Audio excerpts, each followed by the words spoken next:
I'm Shane. I'm Bo. We are Kentucky Fried Critics. Welcome back.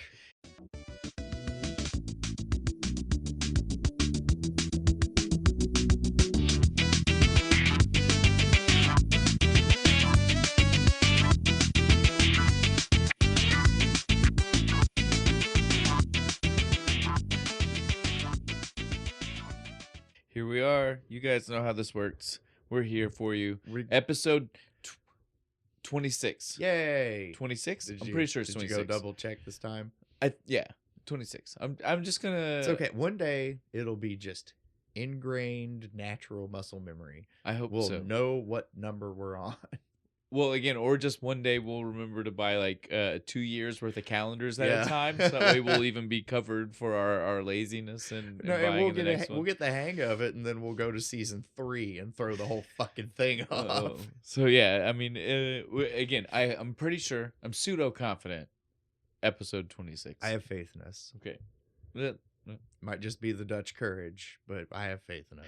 All right, but yeah, here we go, guys. You know, we're doing Dead Poets Society. Hey. And we have the absolute perfect beer for this, don't we? We have New Holland's Brewing Company's The Poet, an American Oatmeal Stout. We finally got a stout. We got a stout. It has been since what, Christmas? Something like that. Something like that. It definitely been a while. And that one had like... We'd surprisingly been doing like lagers and ales. And you're like, for as long as we've been doing it, I don't know if we had done that many lagers or ales, and we kind of had a lot. And then we had the malt liquor. Yeah. For a nice real twist on the Somebody at work was like, why didn't you do St. Ives? I was like, we thought about it because in the movie. But we were like, at the same time, we also got to do a fancy craft beer version of which malt honestly liquor. Was probably better than St. Ives. I've never had it. Yeah. Well, again, we know you've never had any other malt liquors. That's true. That was like the whole episode. If you haven't seen it, go watch it. I still want to do. We're gonna find another movie to do Mickey's with, so that way we can have there's Mickey's. Gotta be something. We'll find something. Yeah. There's gotta be some like house party movie, right? Yeah. Like, what's the one with Seth Green? He's got the goggles. Can't hardly wait. Yeah, that one. Yeah, I love that one. Surely, there's a Mickey's in that movie somewhere. Yeah, I mean, we got that's also got Has it got the song Mickey in it? Oh, Mickey, you're so fine. We can do that. I doubt it's got that. That's an excuse. It is, but I doubt it's got. I mean, come on now. That was like in '96. I mean, come on. What is it? Bring It On or something? Yeah, one of those cheerleading movies. But yeah, that movie also has our kid from Dutch in it. He's the main character. Oh shit, Can't hardly wait. Yeah. Because he's also Mark in Empire Record. Again, I know. Yeah. We didn't do Empire. I know we do. Stop it. I'm the one who did the record shop for High Fidelity and stuff. I know. I'm the one who fucked it up. I'm sorry. I'm the one who wants to do Empire Records, and I'm still the one who fucked it up. Come on, leave me alone. What he doesn't know is I'm actively working against him. No, you're not, though. You've already told me you want to see, especially when I started like name dropping the cast to you and stuff. You're like, well, God, man, I can't believe I haven't watched this. And now I can't watch it because I want to save it for the show. I get it. There are some we've definitely mentioned movies sometimes where we're like, I definitely want to do it for the show. Where I'm like, all right, I can't watch it now. I gotta wait. They put Inner Space on Hulu. Dude, there's tons of dope old movies that have been dropping on all of the platforms lately. So upset because I was like, oh, we talked about that on the show one time. Now I can't watch it because I want to do it for the show. There have been a lot, dude. Suburban Commando. Yes, it's on Hulu and like Tubi and everything. It's on everywhere. Like 3 different places. All right, we gotta stop. We're getting way off base here. So like we said, though, we're doing Dead Poet Society. Obviously, you guys know us. You probably know why we're trying to avoid it a little bit. Again, the beginning part of the movie, fun ride. We're gonna have a great time. Great. Just if you're like gonna Phoebe this, just stop at the 1.5 hour mark. Boop, again, I get it. It's poignant. It's got a heavy message. Yes, it's a message that needs to be said. It really does. It really does. We don't need dads like Red Foreman. I mean, Kurtwood Smith. I mean, Mr. Perry out there. He is the president of the goddamn Federation. Get it right. We don't need him out there doing these things to kids, for sure, right? Like, I mean, we can all agree on that. Commander of the Crinim. He's fucking with the time. Why is he always an asshole in everything he's in? He's good at it. That's why. RoboCop 2. What's his name in that? I don't remember. Yeah, he's an asshole again in that one. Again, I love Kurtwood Smith. It's good. Yeah, I love him too, but man. I guess on that note, since we've already fleshed out Kurtwood Smith and his career, we can just get into who else is in the movie. Yeah, who else that was a good segue. It was. That's probably the most natural segue really into the cast we've ever had. And then I had to make it unnatural by saying, let's use that. We pointed it out. It's okay. Just cut it in editing. It'll be fine. I don't know. I kind of appreciate how much fun we had with that. We'll see. Yeah, on that, I mean, do we even have to talk about some of these? Like, okay, the first thing, Robin Williams, probably the earliest dramatic Robin Williams, right? Like, one of the first ones. Well, it all begins. It depends on like what you define as like dramatic, right? Like, so when everybody talks about Good Morning Vietnam, we all laugh about the fun parts when he's on the radio. Like a message in it, and there's some dark parts to that movie. So again, this is what I'm saying. Like, I get it. I do it too. I forget. I'm just remembering the Good Morning Vietnam and the fun radio songs and dancing around the studio. Yes. So like I said, teaching English to that's a funny ass scene. It all depends on like your definitions, right? That's mainly my point here. And so like, but this is definitely one of the ones where there aren't really quotable funny moments, not per se. Right, like there are things that will make you chuckle when he's doing. Yeah, but it's like a deeper message behind it. He's just using because he's making it relevant to these. He is actively kids. Teaching. These are literal good lessons kids should listen to. Yeah, like these are good. Scene. Yeah. Oh no, all of it, dude. Like the conformity part. Yeah. Marching and shit. Yes, so many good lessons. We'll get there. You guys, we don't even need to keep doing that. But so yeah, this is one of the first Robin Williams, like, where showing Hollywood off like, oh fuck, he can act, showing off his skill set.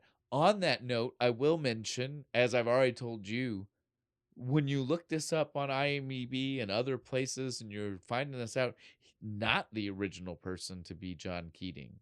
There was also going to be another director, and the other. Who's the other director? Do you know? I don't remember. Well, no, I do remember one because it was also the same person who was going to be Keating. Really? Dustin Hoffman. Dustin Hoffman was this was going to be his directorial debut, and he was going to be John Keating. But then he backed out. That's a lot of work. He backed out. He said, "I'm not." That's I feel like he could have done it. He could have pulled it off. But there was someone who was going to direct after him, and I don't remember who that was. But that guy had like a list of people that he kind of put towards it. Our director for this is Peter Weir. He's an Australian guy, and he definitely, from what I saw, basically he wanted Robin Williams from the get. Yeah. I might be wrong. Don't come at me. Or I don't care. No, canon. Boom. He wanted Robin Williams. He said, "Fuck you, Hoffman." Well, no, there were other people. So, like, when you look this up, there are tons of names, and so like it's hard to know who was actually thought about for it and who wasn't. Rourke, one of them. Mickey Rourke. That's not gonna work. Bill Murray. That might work. Tim Allen. And I was like, when I read that, I was like, what, dude, was his stand-up career even big enough in 89 / 88 when they were filming parts of this? For real. Because if we see Snow on the Ground and it came out in 89, it most likely was filmed in 88. Yeah. No, I can't see Tim Allen doing it, especially like early with the mullet. Yeah. No, they go to fucking cut his hair, I guess. But yeah, either way, we're in the right timeline because Robin Williams does this movie perfectly. He shows off his skill set. Yes. He shows it. He proves that he's not just a funny man. He's not just Mork. Yeah. Nanu. Well, because again, at this point in his career, like, it was a couple of movies. It's not that far removed, right? Like it's a couple really of movies and Mork, right? Yeah. Right? I mean, like this is still pretty early on. It was like the last season of Mork and Mindy was like 82, wasn't it? Yeah. So we're like 7 years, and again, like this is old Hollywood, not modern Hollywood. So like that's a lot of time. There were probably he did projects. We all know he had a big career in the 80s too. But I'm just saying, really, they were spaced out. Not that long. No. So yeah, he's still people definitely were still seeing his movies and being like, I can't believe they got Mork for this movie, right? Like that was definitely for sure. They're over there. It's like, man, Mork's gone a long way. Now on to the next name that I want to mention. We'll just because It's another huge person, so we don't need to say a lot about, like Robin Williams. We've done other movies he's in. We don't need to mention every movie he's been in. We all know tons of them. And me and you have also already probably had the conversation about our favorites. So it's not even like we need to redo that. The next person, Ethan Hawke, big, huge, giant person. We don't really need to talk about his career. I'm sure we'll have a chance to at some point when we do other movies. Now. I'm sure. Well, and he's huge. Like, I mean, he did tons of stuff. This is definitely one of the early ones. This is like baby face. Oh yeah, he's like 18. Now, the only reason I really want to mention him first, though, is again we can get him out of the way because he's the huge person that we don't need to like highlight stuff. You guys know who fucking Ethan Hawke is. His fucking daughter is everywhere now. Yeah, Maya Hawke. It's his daughter with Uma Thurman. Nice. Yeah, she's Stranger Things. She's have you watched any of Stranger Things? I watched the first season. Oh, you need to keep watching. She's not in the first season. I can't tell you who she is. She's not in that season. I think she hasn't joined the cast till season 3, maybe. Yeah. But she's also in a ton of movies. Like, I mean, she's all over the place right now. So again, like, I mean, like he started that's how big he is. He started an acting dynasty. Second generation. It's the Sheens now. Yeah, like essentially. So you get what I'm saying? Like we all know who he is. And I'm sure me and you will hit other movies of his and we can focus on him when we need to. This is not the one. Because we got some people that we should focus on. In the Insidious movies, there's like 4 of those. Yeah. I mean, again, he's in so much. We're going to cross streams. It's going to happen. It's going to happen again. But there are people in this movie who don't get the love they should. So we should mention. Yeah, we'll mention them. And my main focus being the actual main character of this movie. The real main character. I asked my wife, I said, I looked at her and I said, do you know who the main character is? Because I knew she would know who he is. And again, I'm telling you guys this way very specifically. I know you're at home being like, well, what do you mean? And it's because when I said this to her, I was thinking of a very specific person. And as soon as I said to her, do you know who the main character is? She goes, of course, everybody does. Ethan Hawke. No. Can we all agree? He's a tertiary character at best. Ethan Hawke as Todd Anderson, Todd is not the main character. It might be closer to from his perspective than anybody else's, even though there's no perspective. Yeah. But I'll give you, there are lots of times where they want you to feel the emotion he is in a scene as opposed to other people. But I will still say he is not our primary character. This is not his fucking story.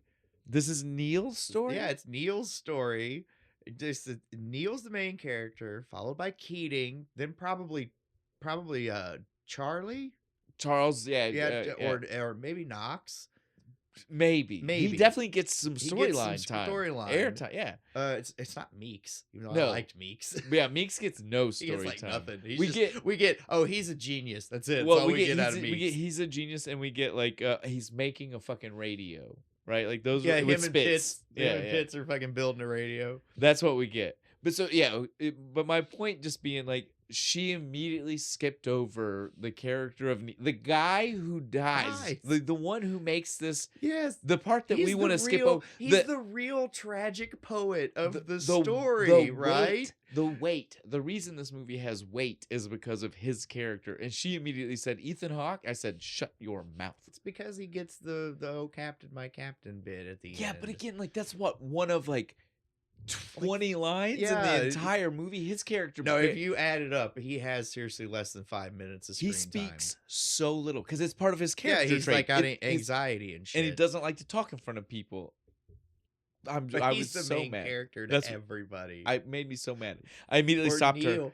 Poor Neil. So now back to what we were saying. Neil is the main character. Neil is played by Robert Sean Leonard. And the reason I was asking her about that, and the reason it doesn't mean anything to you as I'm saying this, is because as we've already established, I think for maybe 2 episodes now, it's been a few. Bo has not watched House, despite the fact that he would probably really enjoy it. And Robert Sean Leonard is literally a main character for every single fucking season of the show. I do like Hugh Laurie. He's very well, and he is Hugh Laurie's best friend in the show. So literally, you see a lot of day him. one. He's in this. I really should. Fuck. That's what I'm saying. As soon as I'm done on my weird random anime kick that I'm on, I'll do that.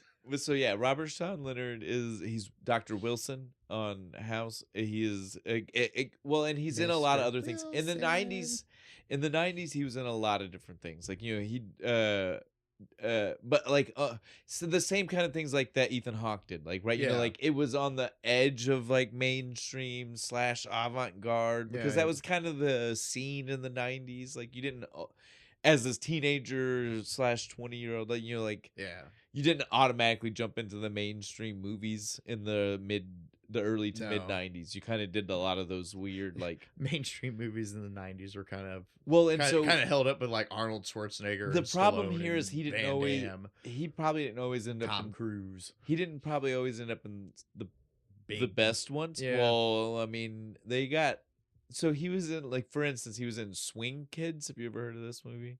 Sounds like you'd enjoy it, right? Swing Kids. It's like it's like him dancing. Yeah, it is, and it is about swing dancing. Nice. That's awesome, right? Swing dancing in Nazi Germany during World War II, which I'm sure is going to get you in trouble. They were Nazi soldiers, I want to say, or maybe Hitler Youth. That doesn't play well now, does it? You understand where I'm coming from? Maybe hope nobody starts talking. Oh shit, we brought attention to it now. It's gonna be all over. Well, I mean, it's a movie. I mean, I know, but you know how the internet is. Well, I even brought it up saying it was not maybe a good idea. I think we're okay. I by no means did I say that was a piece of cinema gold, because it was not. That's what I'm saying. My favorite movie ever.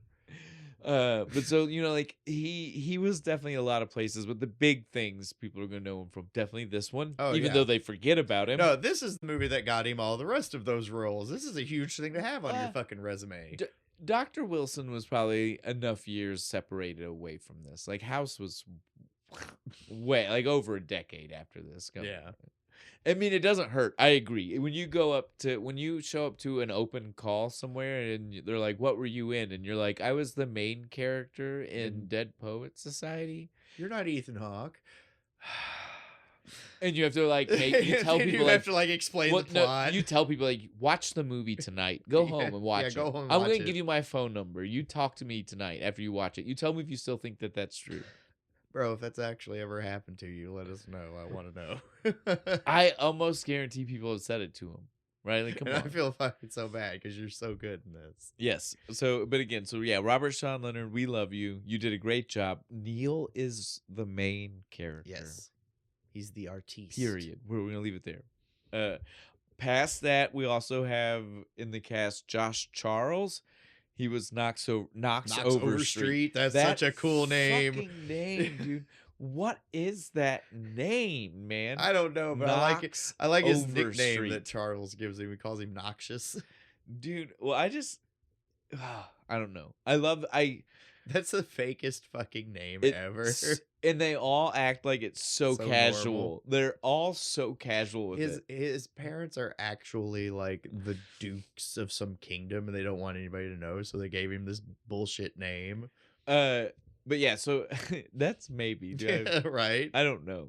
But so Josh Charles, in case you don't remember, we've already done a movie with him in it.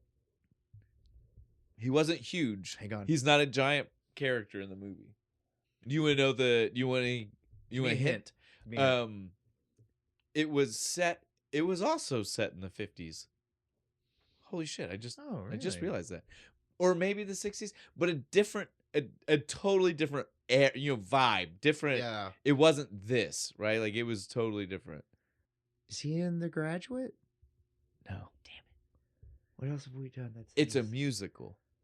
Oh, is he in Hairspray? Yes. Oh my god. He's one of the. Is he the kid? He's with one the of hair. He's one of them. Shit, almost knocked my headphones off. He is definitely the one you're thinking of. Yeah, he's like the gold jacket. Yes, yes, that's him. That's Josh Charles. That's nice. Knox Overstreet.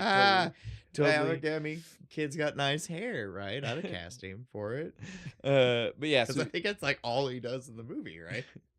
Go watch our Hairspray episode. He also, though, is notable for. I mean, he's been in and out of like Hollywood, big different things. Yeah. But our fans for sure would know him from "Don't Tell Mom the Babysitter's Dead." We've not done that, we need to. I'm not. They're finding a drink for it. Yes. Is the thing. Well, I mean, I'm sure we can do it. We just like work off the word dead? Maybe? We can find something. Trunk. trunk. Yeah, right? I mean, we if we really want to, we can. We just haven't really put our minds. We got a 6 degrees of Kevin Bacon or whatever. It is. But so it's we can get there. But yeah, he is the clown burger boy. He's the one who drives the truck. The one who works at the drive-thru. Yeah. The one that the love interest. In the movie, right? Like that's him. He is also. This is maybe not going to hit all of our fan base, but I definitely watched some of it. He is in a it's The Good Wife, which I know sounds like a show. Oh, that's a TV show. It's like a legal drama is really what it basically is. He is one of the lawyers in that, which is funny because that's what Knox is going to be. Supposed to be a lawyer? It's the joke that Neil constantly makes to him. When they're like, "You won't tell off your dad," and he goes, "Me, future banker and future lawyer." Yes, he was the future lawyer. Yeah, so it's very funny. As fuck. It's very funny. It's one of those amazing coincidences, right? I was right. It is a bullshit name. His real is in The Good Wife. That's his real name. Because his family was just too important. Just a split. Yeah. It is actually a continuation of this, right? Secret sequel. The Good Wife. I'm down for it. I'm totally okay with it. All right, so now do any other characters show up on the show from this movie? I've watched a bunch of it. Cameron show up or something? I've watched a bunch of it and I couldn't tell you for sure. Anybody know? Comments. Because at the time I wasn't in the mindset to think. That would be too coincidental, right? Well, at the time I wasn't in the mindset to think about it. You know what I mean? Like I was just it went in my head. It's like, dude, I watched The Good Wife like 5 years before we started doing this podcast. Yes, it was definitely I wasn't in the headspace to think I should be paying attention to it. But those are, I would say, our biggest people in this movie. Like once we start to move away from those cast members, well, at least Charlie. in our core group. Yeah. Well, Charlie Dalton, Charles Dalton. He is played by Gail Hansen. Not a guy I know from a lot. Really? Do you know him from that much? No, I feel he was so good. I feel like he would have been in other shit. I mean, he's probably in other stuff, but I'm just saying, like we like personally don't know. Yeah, I can take a look. Can we look? Yeah. I like Charlie. He was one of my favorite characters. Go shout him out. Hashtag Charlie Dalton. No. Nope. No. Damn. Well, you were good, brother. No. Tag him. Well, but he does have very interesting things that I planned on saying about the guy. If that helps you, Bo. So, it does. It makes me feel a lot better. So he, although maybe not a name that everybody's going to know, is also a guy who is literally a decade older than the rest. So he was like 28. Damn. When he was playing 17-year-old Charlie age, man. Dalton. You didn't look a day older than anybody else. I bought him as the same as everybody else in the group. I did not have any issue with that. Yeah, that's Ethan Hawke looks older than everybody else. So that's the one thing I'll give the guy. He's got that going for him. He got to keep the part after they found out about it because again, that's what everybody said. They were like, he is he's that guy. He's what we need. He's got it. He's nailed it. Man. Way to lie your way to the fucking top, brother. Well, and then the reason that we can even skip past a lot of these next characters, they're not in a lot. And I would say their screen time's not that big, right? Like, so not really. They're just kind of like the other friends. Cameron is the one that gets the most. It's because he's the shithead, but he's still not in much. Yeah, I know. Right? The redhead, so that way everybody knows who we're talking about. Looks like Shermanator's fucking brother. Yes. That's Dylan Cussman. Again, we'll give you guys, if you guys want to look him up, you'll have the names. That's what we're doing right now for you. But then we've got Stephen Meeks. I'm going to butcher this. This name, wait, Allelon Ruggiero? Allelon. Allelon? Alalian. First name. Last name, Ruggiero. Ruggiero. Not two R's. I'm just going to call you Meeks. Ruggiero? You're Meeks from now on. Forever and forever, you're now Meeks. I am not ever going to try and pronounce that name. So, yeah. I don't know what Eastern fucking block country you came from, but that's a lot, brother. It's crazy. Then we have Oh, give me 1 second. James Waterston. Is it Pitts? That's Pitts. Well, because that's like our only one that was left, dude. If you do the math, that's the only person we had. He is like 8 feet fucking tall. He is a head and shoulders taller than everybody. Massive. Every time he's in the cave, he fucking hits his head. Yes, dude, he's massive. We've already mentioned Kurtwood Smith, so we don't need to go there. What's funny is he very little screen time, but he steals every scene. Yes, he does. The only other one that we should mention is Mr. Nolan. You know the like headmaster or whatever the fuck. That is Norman Lloyd. He is known for St. Elsewhere. He was one of the doctors in St. Elsewhere. It's an 80s it's the one that everybody jokes made every TV show after it. Because have you ever heard this theory? No. There's a kid in it who in one of the last episodes he's like making a wish and he's looking at a snow globe, and when he looks into the snow globe he sees a shitload of other CBS TV shows and like they exist. Or he sees St. Elsewhere actually existed in his mind inside the snow globe for the 8 years it was on. But the thing is, almost every show on the network did crossovers with that show at the time. So everything on TV was just a and everything else had done crossovers with all of those shows because it's just how TV worked at the time. And so like, due to the way that crossovers work and mean that if it means that St. Elsewhere existed in that snow globe, then it also means XYZ existed in the snow globe, which also means that GFI existed in the snow globe. So all of the 80s TV sitcoms existed because this little boy dreamt it into his snow globe. And so he was a doctor on that show. And then he utters Rosebud and it falls from his limp hand and the universe is destroyed. So that's why we have to mention Norman Lloyd. That's a smart joke. Yes, it was. But that's why we have to mention Norman Lloyd, because St. Elsewhere is it has its place in pop culture. It's why we got General Hospital and ER and all that other is very true though too. He has also been in one episode of Star Trek: The Next Generation. As who? Professor Galen. Oh, wait, hang on. Oh, I know that one. I don't ask me. I wasn't looking that up for us, dude. Oh, we're good. We're good, dude. It's okay.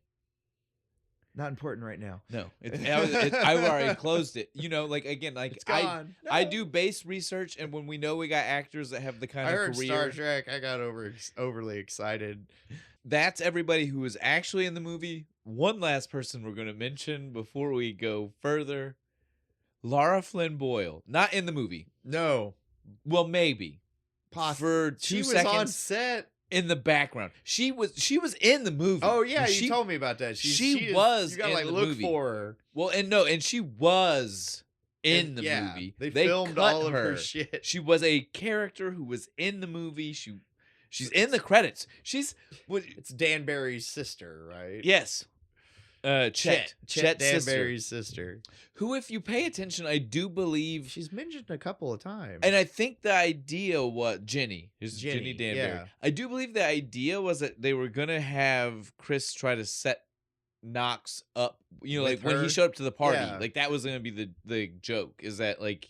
She wasn't excited for Knox to call her. She was excited because she was like, "I've got the perfect." Now you can keep her entertained while we're having this party. She's like going upstairs. She said, like, "Oh, Jenny's around here somewhere." Yeah, exactly. And then, but they decided probably for time because it's already 2 hours.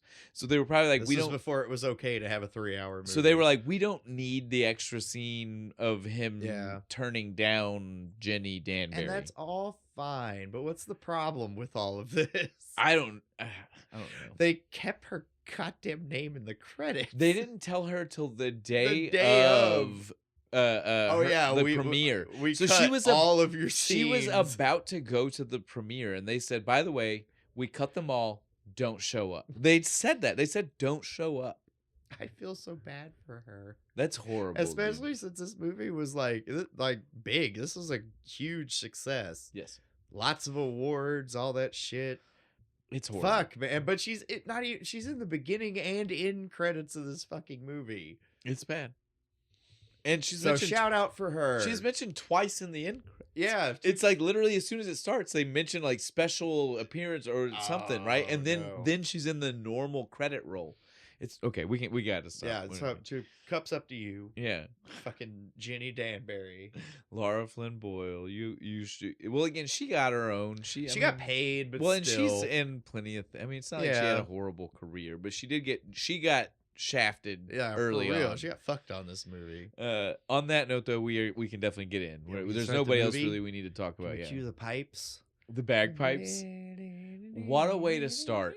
It grabs your attention, right? Its own. If you have any Scottish blood in you, it's awesome. But to anybody else, it's like, oh shit, that's annoying. Well, they also didn't do a great job of mastering the sound. It's a little loud. Like if you have it at the right volume for what's going to happen immediately when it stops. I had to turn it down. I was like, shit, I am going to wake everybody the And fuck I get up. it. It's supposed to be echoing in a hall and they're trying to give us an effect, but god damn, it's it too was much. Loud. It does that like where it hits your ear and you're like, hey. My advice, just exactly like you heard me say about Back to the Future, turn it down for the first like minute and a half and then turn the volume back. You're not missing anything. Yeah, no, it's just bagpipes. Nobody's talking yet. You're just it's really loud. It's a procession. They're walking in. They got the banners, the truth, honor, excellence. Did you notice that this is the only scene in the entire movie where their jackets look like military jackets? They have like they walk in and they have like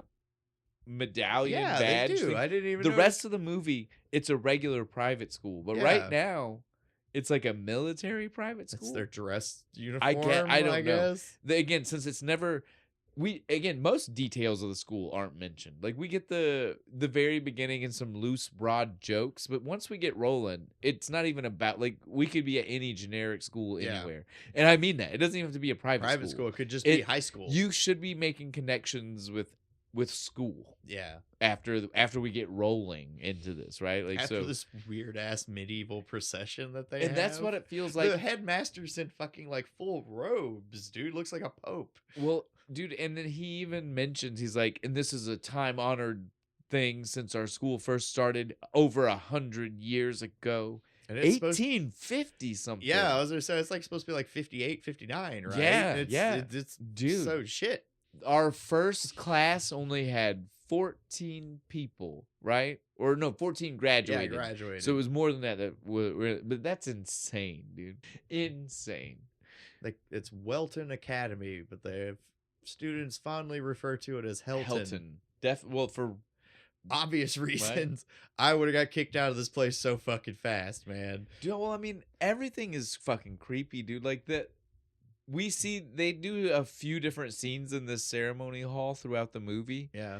But it is so fucking dark and funeral vibes. Right. Might as well be lit by like candles and shit. It's just like it's the Harry Potter fucking hall, but like dark. Yeah. Right? Because even the Harry Potter one feels like inviting. It's like, oh, it's so grand and awesome. This was like, oh shit. It almost, despite being a grand hall, feels claustrophobic. Right? I don't know how the scenes are shot, but they make you feel like oppressive grandeur. Yes, dude. It's a vibe. It's a vibe. And it's like going to a church with that really mean priest. But who's just all hellfire and brimstone. No matter how nice the actual church is, and you feel like you're in trouble. I would even say that Nolan's speech is kind of hellfire and brimstone. As close as you could be scholastically to hellfire and brimstone. It's the academic version of hellfire. Our fine school sends like what was it, like 75% go on to the Ivy League. That gets a big pop. Woo! Insane. And it's only from the parents if you pay attention. Yeah, no. The students don't give a shit. They're all just still kind of sitting their hands in their lap. But when he says the Ivy League bit, the parents are all like, "Yes, fuck yeah, my kid's going somewhere. Stone cold, clacking beers together. Ah, my kid's going to Harvard." It was it was definitely, it was a lot. It's a lot to take in. That's all these parents give a fuck about. Well, yeah, no, that's I want to be an old person who gets to mooch off of my rich son. That's what I want. God and you damn see it. that even more once it's finished. Once we get the procession out of the building, because we see the parents stop to talk and kiss Mr. Nolan's ass for no good reason. I was like, if that don't prove that these parents don't care about their kid, but they just want that fucking degree from this school, right? Like they want that name, so my kid can be successful and he can make lots of money because and those he can parents, pay for my house. Those parents kiss this guy's ass like he shits gold, especially fucking Kurtwood. Fucking Red dude. Fucking comes up, just immediate kissing fucking his ass. This is my son Neil. He's great. He's doing all this stuff. Oh, it's so wonderful. Well, dude, Todd's parents aren't much better. Yeah, they're just as bad. This is our youngest. He's not doing as good as his brother. His brother went here, but he's not as awesome. But we that's why we want him here, because we know you guys can do a fine job at turning him around. Straight. Yeah, dude, like shut the fuck up. I'm glad we didn't get to see some of the other parents, because goddamn, like I judge those two sets of parents enough. There's one parent that I like. It's the one that's talking to like the school doctor for like the kid who's always sneezing and shit. He's like, now make sure he takes this one and this, and if that doesn't work, try this one. And like that guy actually gives a shit. Well, that's what I was gonna say. Like, so yeah, once we leave the building, we see this montage where we get like that, and we get a couple of the other things.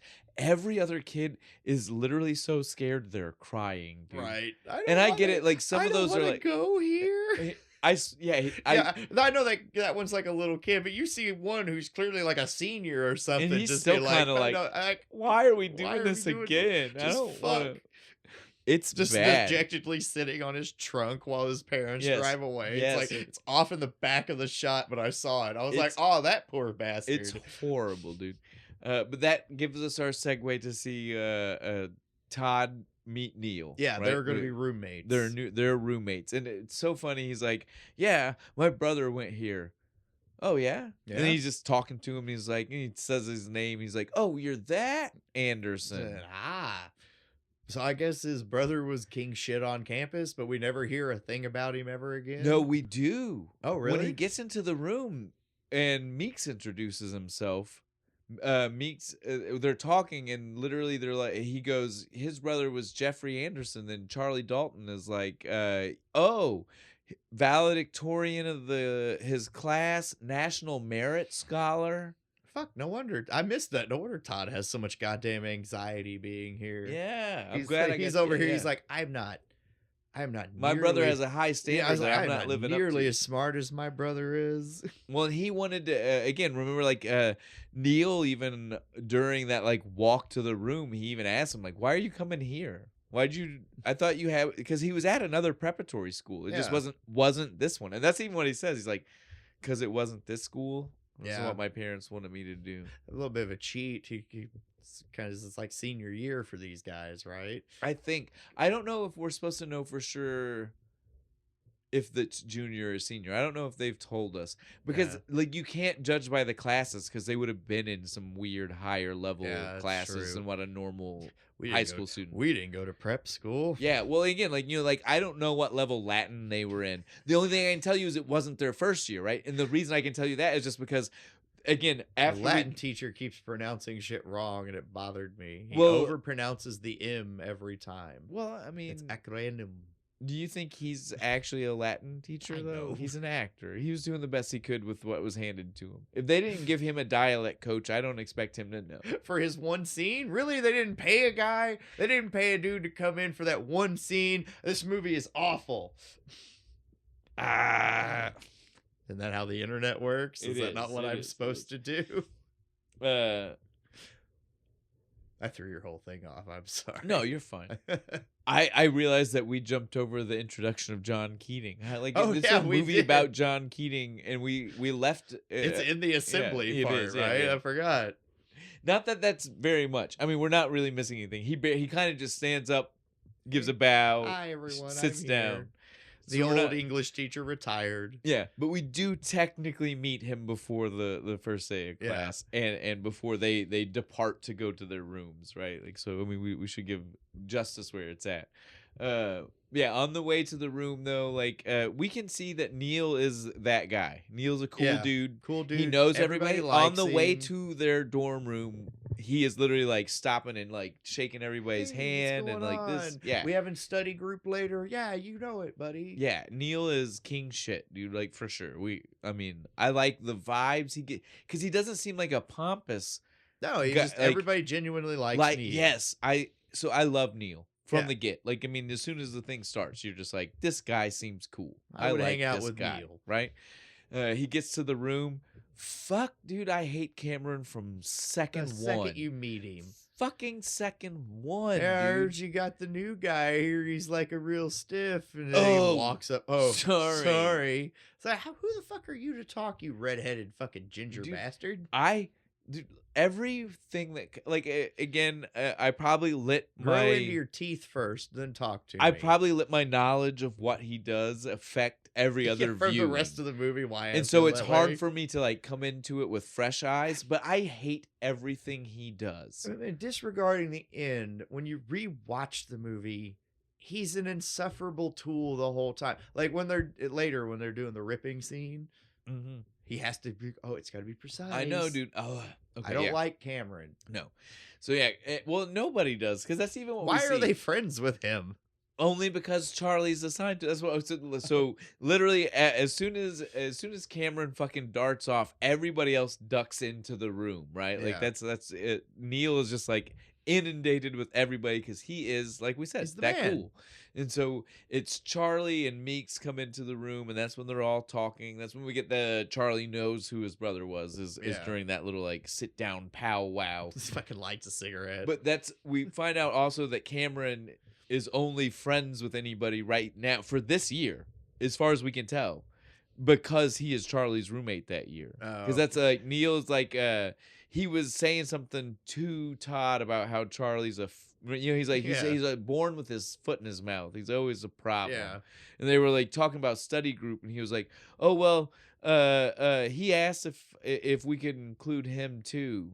If Cameron said maybe this because I guess him and Neil were talking. Yeah. And so that like literally Charlie was like, I don't want that fucking guy in the fucking guy study group. And he's like, but I promised him. I guess. And he was like, he's like, well, what's your problem with him? He's your roommate. And that's literally Charlie's like, well, I didn't pick him. Yeah, it's like, that's not my problem. You know, it's obviously. Like, that's on the school. Well, again, we know that too, right? Like, no, they're not picking. We already know that because Neil's with Todd. Nobody knew that until they showed up. So we know there's like no Meeks kind and Pitts like just lucked out, right? Because they're roommates and like I guess, like late into the night they're just working on fucking radios and shit. I don't even know if they're actually.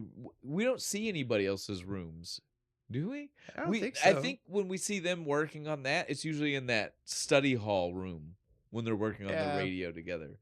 Headcanon. I'd like to think that at least one duo got good roommates. They're the real best friends of everybody. We just didn't get to see it. They just like light into the night. They're tinkering with fucking shit. But yeah, so that's how we get what is the Dead Poet Society. It starts off as they are the group. They are the study group together. Right, like Latin or something. Well, it's for everything. Did you hear that? Like the reason each person was going to be in the study group is because they had great grades in one specific. Like, except Charlie goes, Meeks has got this covered and this covered. I didn't do too bad in this, and I aced this, so I got us there. Yeah, it's poor Pitts. He's the one who's just kind of like having problems and everything. Yeah, well, Pitts kind of got forced into the group. Like he wasn't part of the group. Yeah. Until after we see the class, right? Like we don't see him in this opening scene in Neil's room.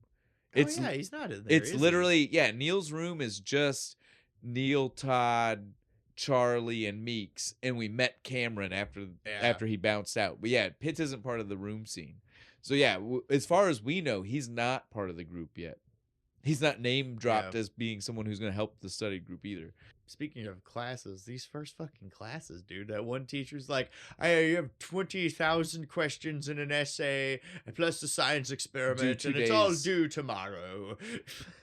Well, so that lets us like know. A physics teacher or something. Well, it lets you know the vibe of this kind of prep school, right? Yeah, like, this shit's going to be hard. This kind of prep school, especially for someone who's coming to it from another prep school, right? Yeah. Like, because so like the assumption there is that this is the same teacher who taught you the year before and the year before. He knows where you left off, and he is literally expecting you day one to pick up exactly where the last semester. God right? damn. You know that's what that is, right? That's why the Latin class. Like, again, we're seeing day one. It's verbs. Day one. He's not talking to them. That's right. He's already just saying, he's read just this conjugating off the board. Latin verbs. That's all he's doing. If that's what you're doing day one, you know he's just like, you know what we're doing. This is what we're doing. Should have remembered from last year. So you gotta say what it is. I'd have been so screwed at this school. It definitely looks rough. Yeah. Then we get to English class. I fucking love this, dude. Do. Keating walks in, kind of just coughs, and walks right out the door. Doesn't look. He barely even addresses that there are kids in the room. He's whistling fucking Bach or something on the way out the fucking door. Like, he just acts like they're not even there at first. And he gets out and nobody's moved, and he backs his head into the. Well, come on. Let's go. What are we doing? They're all like, what? Where the what? And they go out to like the trophy fucking room with all the pictures and shit. Yes, dude. I fucking love this scene, but it is a little bit flawed. But I love this scene. He takes them and he's like, guys, we need to aspire to be bold, to live our lives, to seize the day. You see these people in front of you? These people have already done that. Yeah, they were just like you. They had ambition, dreams, all this stuff, but they're all dead now. And I promise you, their dream for you would be that you continue and seize the day. Right. Carpe Diem. Carpe Diem. Right. The creepy whispering bit. Carpe Diem. Zombie style for the last one. I loved it. Carpe Diem. Suddenly it's a Romero movie, well, right? Suddenly you cut and Robin Williams is a zombie and he bites Pitts on the throat. It's really just that suddenly the director said, all right, Robin, now's when you can freelance a little bit. Do what you want. Tell me what your vibe for the scene is. And that's when he did the zombie one, when he was like, Carpe Diem. I just realized we need to stop for a second before we finish our little thing with the speech here. We almost forgot to mention that Neil's dad shows off his assholeness. Oh yeah, because he pops into the dorm room. He's the one who ends our scene. Yeah, he comes because he fucking cuts everything down. They have to hide the cigarettes on the stomp on them and stuff. Makes him quit the school yearbook or something. And again, normally I might just let that slide, but that is key. That's key for our character development here. Yeah, he totally just made a unilateral decision. Oh, you're taking too many extracurriculars. You need to drop this. Oh, and because I have your whole goddamn life planned, and you're gonna fucking follow it, or I'm gonna bash your fucking head in. He was the assistant editor. Was it too much? Sorry. No, that sounded about right for the scene. Really, that's how I heard it in my head. But yeah, I mean, dude, like Neil was the assistant editor. Like you have to work your way up. That's some bullshit. That looks so good for like Harvard or something. Why would you make him cut that? Some absolute horseshit, right? So again, like we needed to make sure we talked about that because it establishes how much of an asshole he is from the beginning. Maybe you don't need to be on the rowing team. No, but that one looks great, dude. He wants him to keep that one. Fuck that though. I agree. Dumbness abounds. There's only one shot of that even being a thing. It's like him and Cameron. Yes, I know. On the boat. I know. It's like, okay, but so now we can get back to our speech in the lobby area. Carpe Diem. And my problem with it, because my problem with this is he tells them they're all dead and gone. Mm-hmm. We've already established the school is roughly 100 years old. Yeah. 1850, the people we're seeing pictures of, probably not 1850, right? Yeah. Maybe 1870? 1880, 1890. Something like that? Yeah. You would say? 70 years ago, max. So they might be anywhere between 60 to 80 years old? Fuck, Mr. Russell still works here. He's the janitor. Mr. Nolan is roughly that age. He's not dead. He's right there. And I'm sure the implication is that he's an alumni of the school, right? He literally, it could be his classmates they're looking at. They should have been way older pictures. Or just the nameplates, right? Yeah. Like, or something. Like hand-drawn. Fucking like, like I want portrait like pictures. Civil War version pictures, But what we were looking at, I don't know if I agree with him. Those people were necessarily dead and buried. No. I feel either. Like especially the football team. I was like, yes. Like, wait. I feel like when the scene football wasn't even really a thing. I feel like when the scene started written, they like forgot the 89 versus 59 of the like when it was filmed and when it was set. Yeah. Because in 89 those people were dead. Yeah. Those people were dead and buried. Definitely dead. In 59 it's maybe a little bit more questionable. So they're old. Yes.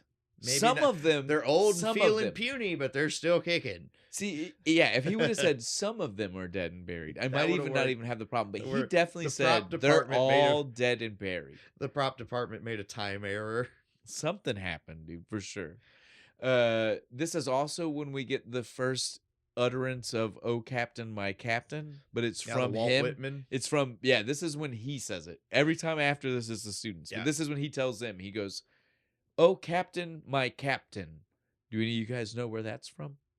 Walt Whitman talking about Abraham Lincoln. You can call me Mr. Keating, but if you're feeling daring, you may call me Captain, my Captain. And they're all just kind of like, okay. They're what the fuck? Yeah, dude, they're all like when class is over, they're all leaving. They're like, well, that was weird. And fucking Neil's like different. Yeah, or he's different. But he says it like interesting. He goes different. He's totally into it. Yeah, like, that was and Charlie fantastic. was too. Charlie was too. That was the thing. Like the Neil and Charlie are the two who are like diehard on board with Keating and everything that comes out of his mouth. They're the real from day one. Like like they don't have to be convinced. Like I would say Meeks is on board, but he had to be convinced. He's definitely still like part of the group. He would never do it by himself. Neil and Charlie are the two that even if nobody else would have said let's keep doing this, little prompting on they would have done it by themselves. Yeah, right. Like this could have been. Eventually, they would have gotten to doing the same shit. The duo of them would have done this without anybody else being. As soon as they graduate, they're just like, you know what? We're 18. Fuck it. They just run off to like LA. So like, but yeah, you can literally see it. Charlie's the manager. Neil's the talent. Fine, right? I'm Dude, good that with would have worked out so great. Like Charlie does all the schmoozing to get him the roles. Like I said, you can see it from that very first moment of interacting with Keating. Though could have been those two are the ones that are just like, this guy knows what's up. Yeah, he is talking to us in a way that these other adults don't trust to speak to us. Yeah, they're like, no, sit down, drone. Just repeat what I tell you to repeat when I tell you to repeat it. He also, though, the other thing that is important to point out, in a way of trying to make sure they all understood that he can speak to them on their level, he referred to to Welton as Helton. Helton, right? Like or Melton. Melton? Is it Melton or Welton? I don't know. Whatever it is. Whatever the school is, they call it Helton. And that's what I'm going to call it. Well, I love it. He's just like, I wasn't the towering pillar of intellect that you see now. I was the equivalent of an 80-pound weakling. I'd go to the beach and people would kick copies of Byron into my face. And I was like, oh yeah, did you go to the bathroom? They beat you with some Descartes. I love his like nonchalant drops of the different poets and things, dude. It's so funny how he just, because he name drops it like that, like he's making fun of himself but making sure he's like, but I was reading Byron. I want you to understand that's the important part, not the sand in my face. Right, that's the key here. Literature, art. But yeah, so again, he kicks everything off with our seize the day, our Carpe Diem. It is brought back a lot in the movie. The boys are always, literally from this point on, if they do something big, somebody will yell out seize the day or Carpe Diem, or in the funniest moments, just carp and carpe. Did you notice the couple of times carp? I was like, but that's what to me I thought was great, because so much of this, since it's at a private school, you don't feel that like real like school agedness of these boys most of the time. But in moments like that, you're like, no, I remember like juniors and seniors in high school latch on to the dumb things and they use it and say it all the time. To use carp and just yell carp or carpe at the top of their lungs and know that their buddies are gonna get what the fuck is going on. That is a very real teenage boy or teenage thing. Joke. Yes, dude. Like it felt more real when we got those moments, right? Like it was just like that's so good. But yeah, this is their new mantra is that they're gonna be seizing the day from now on. Carpe diem. And then Knox has to go to the dinner, right? Well, and this is one of those things I'll say about the movie. The transitions between class and like dorm life is like hard cut sometimes. It's just boop, we're in the shower, everybody's getting run. We're having study group. Nah, man, I gotta go over to the Danberries tonight. Who? What the fuck for?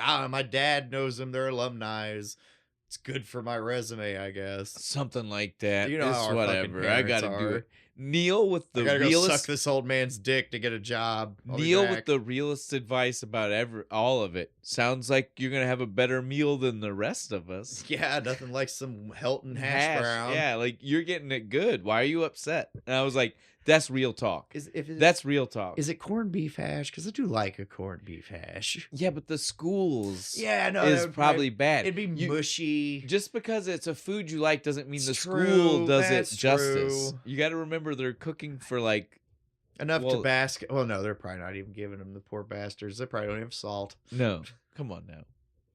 Well, no, this was the 50s. No, this is the 50s. They gave them all kinds of condiments. This is before the health fucking movement. Yeah, it's right? true. I mean, they were have all the salt, and hot sauce. It was probably crazy salty already, and they got to put more on top. This wasn't like what we dealt with in school, and it was a private school, so it was different. I mean, there was a chef. To sneak your hot sauce into the school. It's like, ooh, we're gonna have tacos on Tuesday. Bring in my taco sauce. But yeah, so then we get to see him go to the Danbury house. The teacher that has to be the chaperone. Right. But is he a chaperone? He literally just drops him off. I guess so. He's the driver. Wouldn't you hate to be that teacher? Because the mom was like, "Oh, we'll be done by 9." So I guess he's supposed to come back. Mr. Hager. I only know this because he shows up a few times and they name drop him every time. Like we're supposed to care. And I'm like, I don't even know what subject he teaches. Maybe a lot of his shit got cut too. Maybe.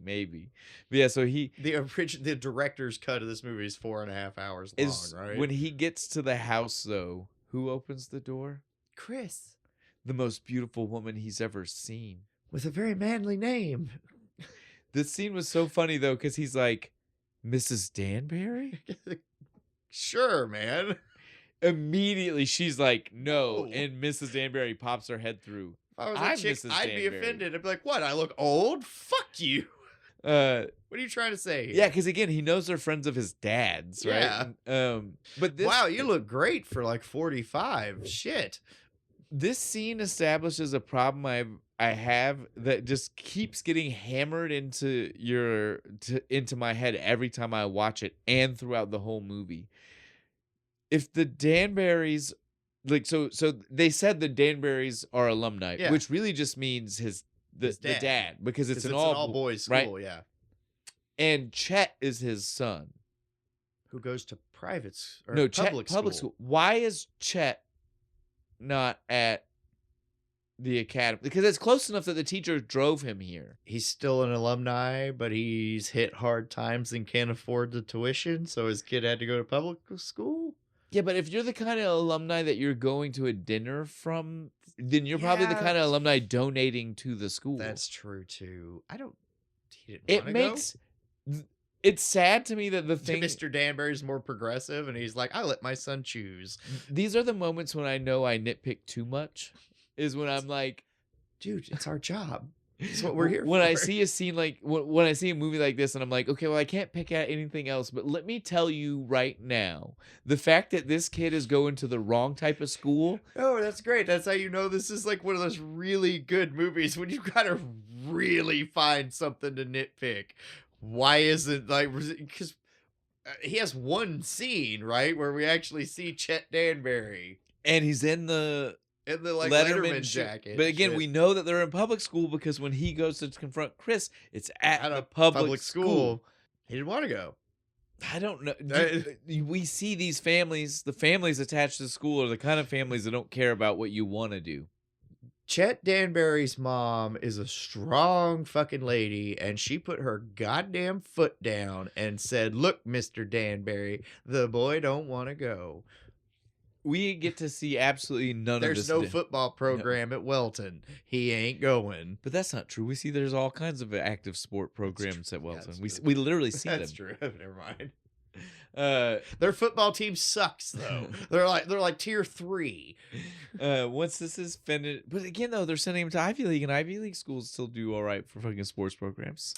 Nobody's going to Notre Dame though. What Harvard's football team? I know nothing about football. I don't either. I said, Bo, you're putting me on the spot, and I actually can't answer this. Harvard's gonna be like, Harvard football is awesome. Shut up. Once this is done, though, we get to see him go back to the dorm. Everybody's in the study room, right? Yep. Like, and he's just like, guys, the worst thing that's ever happened to me in my life just happened. What? I met the most beautiful woman, and I think I'm in love. And I'm like, Neil even hits him with it. That doesn't sound bad. What are we talking about here? It's devastating. My life is over. She's already with someone. Chet Danbury. And everybody knows who he is. Again, my problem. Yeah. He's at the public school. Do you think how the these fuck kids, does the rest of them know who he is? Do you think these kids know? No, because this public school and this private school aren't playing each other in sports. They're all huge football fans, man. Maybe they Go Red Bears. Maybe they do like special games. Like you know what I mean? Like what are they? Exhibition games? Yeah, exhibition games and shit, right? Like that's something. Like it's not ranked, but it might be. Because they're in close enough. Yeah, because they're right next to each other. You know, the public school kids need a confident win. We might have figured this out. Maybe we now know why they know who Chet Danbury is. We just had to discuss it. It should have been in the movie. It really should have been. But again, the director's cut of this movie is like 4.5 hours long. Well, I think the problem here is that in '89, the people who were distanced from the 50s were the larger part of the population, right? And so they understood it when they watched the movie. It made sense to them. To us, we're like, that's so desperately far away from where I am. How did they understand? How did they do that? What were the rules for that? I don't get it. I want to go back in time. We're gonna do Pleasantville, right? Man. Get a real 50s feel. Yeah, so this is the point, though. Again, once we finish the little... Well, okay, while we're in the study lab, I have to point this out. It's when we get the radio. Oh, yeah, because Pitt's in there, but he's got the little, like, thing, and the teacher comes in. That wouldn't be a radio, would it? No, it's for a science experiment. Radar. Yeah. See? Teacher bought it. Well... Could you distinguish that though? Because think about it, radar that's true. At the time in the 50s, it definitely would have been echolocation somehow. With radio waves. Radar was only like 15 years old. So if you're doing like echolocation with radio waves, it's definitely that you're gonna hear that staticky sounds. Noise. That was perfection. Right. The teacher just looks at him and is like, I can't really argue with you right now. Beautiful. Yeah. Once we leave our little study group. Study room, and it is, I don't understand how the rules would work for the study room like this. Like, think about that. Like, how many kids are going to the school now? They said over 100, right? Yeah. How are there multiple study rooms? Is it like Hogwarts? They have houses. Because think about it. Like, we see them at one table, and there's definitely like 5 other kids at a different table behind them. There's not more room for other kids. No, this is a small room. Even if you block that out like 2 hours a day at different times after classes are over, it seems like not very much time. Should go by like class. Like you got like the younger kids have their own, and then like because they're like seniors, they have their own little special I hope so, because at least then with that small a student base, it's feasible that you could break down the study hall. 4 of them, and everybody gets their own. There's only I was about to say, if you're doing that, there's only 4 groups of 5 or 6 like these people, right? So you could totally do that, because that's like 25 kids per grade, viable. Well, even more than that, because these those kids in the beginning were definitely like 12. 12. Yeah, the one that was physically crying. He was 12. I don't want to go here. So this Just is like shut up. Middle school, high school. Like Mom it does basically smacked him in the face. Shut the fuck up. You're going. But yeah, we can. We can leave that. Yeah. We're maybe going a little too in depth on the private school at this point. Once they finish up the study group, we get to see the next day of Keating's class, right? Yeah. This is the class. This is the one. Other than the fact that oh, Captain, my Captain.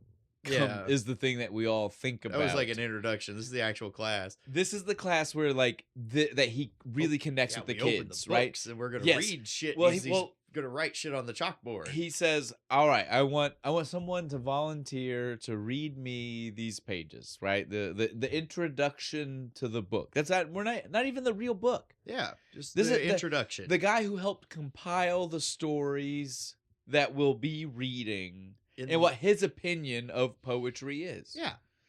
The essay portion of like what it means to be poetry. It is I wrote it down. Oh shit, did you? It is Understanding Poetry by Dr. J. Evans Pritchard, PhD. Oh. Well, fuck, of course. How does he break it down? He breaks it down into a goddamn mathematical equation. He fucking does. There's a chart even. I love Cameron. He's like writing down everything so precise in his notebook. And as soon as they're done, Keating's just like, bullshit. Excrement. He says excrement. I swear if you look in the background, don't quote me on this because again, despite the fact that since me and you have watched this maybe a couple more times than other movies, even than other movies we've done, we might have watched this. Fair. Again, people can watch they can pay for Patreon if they want to know why. But this one definitely, I didn't notice until the last time.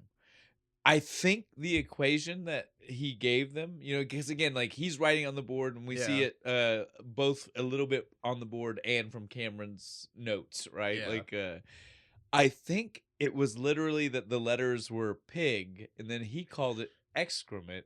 And so I think the joke was that if you're piecing together his chart and then what he says, pig shit, hog shit. This is a pile of... hog shit. That's right. Because he's the kind of guy that would do a joke that way. They would. Right? Like Keating is the kind of guy that would make the joke where you have to really pay attention to the layers of what's going on. Yeah. I love it. But it is. It definitely is. He's like, bullshit. Fucking boiling poetry down to laying pipe. Screw that. Well, I have two things. I agree with him. You can't do that, right? Like, it's outrageous to be like, let's make an equation for how you can merit the quality of poetry I like or Byron, writing. But you can't dance to it. It's a 40. No, but listen, that was my problem. I agree with what he said in the first place. This, Dr. J. Evans Pritchard is insane for an equation. But then his example of what you can't do because of you make an equation was the Billboard Top 40 American Bandstand, which is not the same. American Bandstand is all of the people are ranking the thing they like, right? That's way different than saying there's an equation and you must follow the equation. The equation tells you what's best. This is saying, no, we're just talking to people about what they feel, which is what Keating technically is saying afterwards. I feel like because of it being the 50s and him not appreciating pop culture, that's the disconnect there. But like really technically, he wants them to look at poetry like American Bandstand. He wants them to say, we should all look at this and just talk about how it speaks to us. And the one that speaks to the most of us the best. So that I like Byron, but I can't dance to it is a valid statement, right? That's what I'm saying, though, right? Like, because, again, he is trying to say we don't look at it. He undermined his own argument. Right? Like, he's saying we shouldn't look at it objectively. We should look at it subjectively. What's more subjective turns around and makes a subjective statement. Like what's more subjective, not objective, than saying the dancing? That's subjective. Yeah. Like that's I only decide I can dance to it because I like it. I like it. And if you try hard enough, you can dance to anything. All right. Again, it's a small. This is one of those things. I gotta find the small things because the movie itself is great. I love the movie. Hey, you can dance if you want to. You can leave your friends behind. And if you don't dance, and if they don't dance, then they're no friends of mine. S. Okay, we gotta stop. We're gonna get we're gonna get copyrighted for sure. The Patreon videos get copyrighted. The Patreon videos get copyrighted all the time because they're unlisted. It doesn't matter. But yeah, the Patreon, because I used the clip in the beginning, they get copyrighted. Usually it's not a big deal. Usually it doesn't stop anything. But one of the most recent ones, I don't remember what it was. It got like was it Fade to Black? No, because I used like a weird version of it for the. No, yeah, I used an instrumental, so you know. Yeah. I'd have to go back and look. I can show you when we're finished. Boo. But yeah, so we have to stop. We have to stop with the safety. We have to. The safety won't even say the rest. Everybody knows what we were doing. But yeah, so I have a problem because I feel like Keating lost it a little bit right there, right? Yeah. Like, I don't think he said the things he thought I don't think they meant the things he thought they meant, right? Or something. I don't know. It's all poetry, man. It's all up to interpretation. But that's exactly the thing, though, right? Isn't American Bandstand? It's that those people are saying this one speaks to me. There's no equation to American Bandstand. You know, like Billboard's top 100 has nothing to do with an equation, really. But if you get enough data points together, you can make an algorithm that could project now you're getting possible. Weird. Now you're getting weird. Yeah. No, I'm getting into like quantum physics now. But yeah, so he does, though. This is when he tells everybody, he said, well, this is all wrong and stupid. We don't need this. Rip it out of your books. Yep. They're all out. No, this was so funny. All of them dead stop. What? Go ahead. Tear it out. I'm not hearing any ripping. Charlie, first one. Yeah, he's like, bam. Ripped it right out. He's super happy about it. Instead of just the first page, I want you to about the whole introduction. Because it's crap. Pritchard is stupid. Yep. And we don't need his words. Boo on Pritchard. Everybody, Cameron can't. He takes the ruler out. It has to be a straight line. Hate him, dude. Again, I hate everything he does. There's not a single movement he makes that I'm not like, I fucking hate you, Cameron. You're such a shithead. My favorite line during this scene, though, is it's not a Bible, guys. There's nothing holy about this. It's not a Bible. You're not going to go to hell. Rip it out. Rip, rip, rip, rip. I'm not hearing enough ripping. Then he walks out of the room so he can get the trash can? Yeah, so they can all throw it away. That's when the other teacher comes in. Mr. McAllister. What the hell is going on in here? What are you boys doing? They all stop. Did you notice? Again, since Charlie's our favorite. Again, like outside of Neil, Charlie is our favorite, right? Like, yeah, I love Charlie. Did you notice what he did? He pops it in his mouth. He throws it in his mouth. Oh, I'm out. I ate it. It's gum. I love that kid so much. Dude, I love that. He's the real free spirit of everybody. Oh, 100%. He's Rage Against the Machine, dude. He doesn't give a fuck. I love him. Everybody literally is. They're about to start freaking out. And yeah, luckily, that's so right fucked. When Keating walks back in with the trash can, fucking chest high. What was he? I'm not hearing any ripping. Oh shit! I didn't know you were in here. Why are you here? I didn't know you I'm were teaching here. Fucking English. Get out of my class. I love the moment. It was like just pointing at each other like, I didn't know you were here. I didn't know you were here. As long as you got everything under control. I thought these boys were just running wild for no reason. Well, what would be the problem with that? Oh, I don't really have an answer for you right now. The weird moment like they had with each other, like through like nonverbal communication. That just like, the fuck are you doing? Why shouldn't I do this? I'm doing what we should all be doing. I don't have a response for you. We'll talk later. All right. I'm going to go hit my books and find something. Right? I'll be back. It's almost what he does because he has the little poetry quote at lunch, This is the beginning of a friendship. Yeah. That I feel like, again, if we're talking about things we see them together, a bunch of other, like they're just like having tea randomly. If we're talking about things that were maybe cut or just like hinted at that they should have fleshed out, this is one. This was it, yeah. There was a friendship here that we don't see more of that I feel like we should have, right? It's only hinted at. Yep. And it starts here at lunch because they're sitting right next to it. As soon as fuck these teachers. They have a sweet ass fucking setup for lunch. You see all these like nice plates and the food looked way better. It's a private school. That money's got to go somewhere. Oh, the kids are over there eating dry. They're eating dry toast and gruel over here. Fucking, they've got mashed potatoes and stew. But yeah, their friendship is so cute, right? Yeah, because they start quoting poetry back and forth at each other to like for like their teaching methods. Because McAllister's like, you shouldn't give these boys free thought. Like, they're 17. And Keating's just like, yeah, but isn't that what the fuck we're here for? But in poetry form. Mm-hmm. No, I loved his little thing. And then literally McAllister says back to him, who said that? Keating. Oh. Is it like Thoreau or something like that? He's like, nope, Keating. He's like, nope, that's all me. That's good. I don't remember what he said, but go watch the movie. It's really good. Well, again, it's more about their friendship. It doesn't matter. Yeah, that's where it starts. They have this kind of like, oh. Because Keating's like, oh, shit, you poet? And he's just like, yes, I poet. I love the way you said, do you poet? Yes, I poet. Well, that was... It's a shirt, right? That's a shirt. That is a beautiful line. Yes. Do you poet? Yes, I poet. No, and we do that. We do you poet? Yes, I poet. And then we put at the bottom, paraphrased Dead Poet Society. Yes. That way people are like, what? When was that said? And we're like, no, that's why it says paraphrase. That's why it says paraphrase.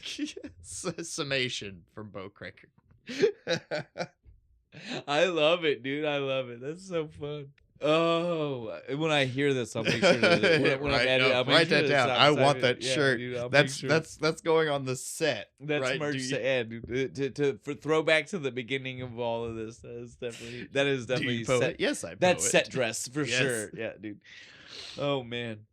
I don't even remember where we were now. Well, we were dealing with them. We were dealing with them in their friendship, and that's where we got that from. But we do, before we move away, we skipped over one of my favorite lines. It's not important. It wasn't. It was just the end of that scene. Yeah. It was when he tells them, like after the guy came in and after McAllister came in and stopped class. That was when he pulls everybody together, and he was like, "You guys remember, we don't read poetry." What is it? I got. Give me a second. We don't read and write poetry because it's cute. We read and write poetry because we are members of the human race. It's my favorite, dude. That's a good one, dude. Tell me that's not a good one. I'm gonna cry just for a minute. Just give me a second. Well, again, the only reason I wanted to stop and say it is because this movie really is good. Full of them. It's got a lot of like deep lines, and that. Did you imagine like 89? Like you grew up just watching like Mork and Mindy and shit, and then you watch and this, you see and him you go watch say this words movie, like and you're that. just like, Robin Williams is a fucking great actor. You hear him say words like that with the yes, weight of and that. you believe it, and you feel it, and you're like, I want to do that. That's what I'm saying. These movies where you're just like, am I humaning wrong? I feel like I'm humaning wrong. Like we said, they had the two teachers have their friendship moment, as we already addressed. Again, all of it basically being about around free thinking and teaching these kids free thinking. McAllister still being like, I don't know, free thinking is what we should. This was a little bit, but not too much. Well, he was like, he was like, free thinking is fine for older people. We shouldn't do that for when kids. They're 17. No. To me, I'm like, shouldn't free thinking be a younger man's game? No. By the time you're elderly, you're in the system too long to really freely think. That's the whole point. That's the point. You're only allowed to free think when you're so beat down and used up by the system, and your brain can't think outside do anything the about it. Right? Anymore. Like you can't do anything about it. You're old, so you think whatever the fuck you want. That is the system is of no has no use for you anymore. That is what I mean. That's true. That is that's kind of what the point of the movie. Oh God, it's 1984. Fuck. This is though the point where they finally track down his yearbook, right? This is the kids are like, let's check out who he was back then. I've got his yearbook. Look, he was a badass. Well, this is funny though. That's a real picture of Robin Williams. No, from him in high school. Remember, this is high school. That's right. They're in a preparatory high school. That is a real Robin Williams high school yearbook picture. Not that that's really that cool or interesting. It is from today's point of view because today we would all just movies would de-age and fake a picture, right? We're just gonna sand out some wrinkles. The funny thing is though that in '89 it would have just been standard practice. Robin Williams brought that to set one because day. he knew they needed it. Here's my high school picture. I know you need that for that scene. Because that's how it would have worked back then. In '89, there was no faking it. They would have just said, give us a real one. There were barely computers in '89. 1999. So it's one of those things. Internet was in its infancy. It's like a weird fragment of history, right? Like today we would never do it that way. Photoshop it now. Definitely, they would take the real picture and still just Photoshop tweak it. Yeah. If anything, they still wouldn't put your actual real yearbook picture. No, fuck that. If I'm ever an actor, you can use my actual yearbook picture. It's great. But yeah, like you said though, when they're looking at the yearbook, they're like, "He's a we're wrong." Like they looked like they thought they were gonna find something to be like, "He's just a nerd." He's just a nerd. But they find fucking Poindexter. I didn't catch the name of it, but he was in some other kind of like the Dead Poet Society is a fraternity, right? Yeah. Like it's funny. The next scene, he literally says it's not. It is. Yeah, it got disbanded, right? Essentially, the new administration didn't like. But he was also in some other that. Fraternity that obviously was accepted and most likely still around. Because as soon as they said the name of that one, they were like, "He's a badass." Yeah, right? He's like, "I'm most likely to do anything," like the thing on his picture. But yeah, so it's the most likely to do anything. Dead Poet Society, and again, I didn't catch the name of it, but they mentioned soccer star, best chef. Well, it's a literal. It's just the most backflips. It's just a weird name of a group. Yeah. The other one, I just can't. I don't know what it was.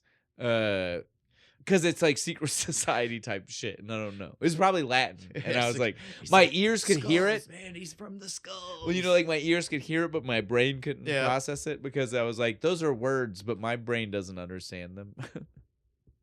Yeah, they see that they all agree he was a badass. You're right. They're like, goddamn. So of course you got to confront him about it. Like, yo, look at you, motherfucker. No, this was great because they go running after him. Mr. Keating. Yo. Mr. Keating. Hey. Hello. John Keating. Oh, Captain, my captain. Immediately flips around. Hey, hello? How you doing? Yes, that is me, Captain. That was fucking beautiful. Especially for what was technically a 40-minute callback. He is or something, dude. Always wanted to be called Captain. He turns around and he's just like, what do you guys have for me? We found your yearbook. No, it's not me. Let me look. He's looking. He's seeing he's not even referencing himself. Did you notice? He starts. Yep. This guy was a guy. Let me tell you. You gotta put your buddies over. And they're like, yeah, okay, whatever, dude. About what the fuck is you. the Dead Poet Society? What's that? What is that? Oh, that. Can you boys keep a secret? I don't think the current administration would like that one very much. As soon as he said secret, they were just like, yeah, secret. Cool. What is it? Well, see, it was a group of us guys. We got together. We'd suck the marrow out of life. You know what I mean? It's a quote. Sounds a little gay. We're not some Greek fucking society, man. We were dudes and we read poetry and everything, wooed women and created gods. Remember, we weren't just dudes. Yeah. That's what it was. We weren't just guys. We were more than a Greek society. That was my favorite part. We weren't just dudes. We were more than just a Greek organization. But what's funny is he says that, and one of the things I've found while doing the research for the movie, Greek organizations love to show this movie to incoming students, pledges and stuff, because it is apparently an accurate allegory for how Greek organizations were met in universities in the late 1800s when they became big. That they were looked at the way this school looks witchcraft. At dead poets, like that they were doing something crazy. These satanic organizations shan't be part of our college. And now I won't speak to real fraternities, but I will certainly speak to this movie. These were kids just being kids. Yeah, right? no, even when we see we'll get there and we'll get to the details. Neil is all about it. He's broadly, like, let's go. We're gonna do this. But broadly from this moment, without getting to detail, right? We'll get into the real depths of it. But everything that we see them do is just dudes being dudes. Just they're sitting there smoking, telling ghost stories. Just because they decide to put titty pics. Just because they decide to put a name. Yeah.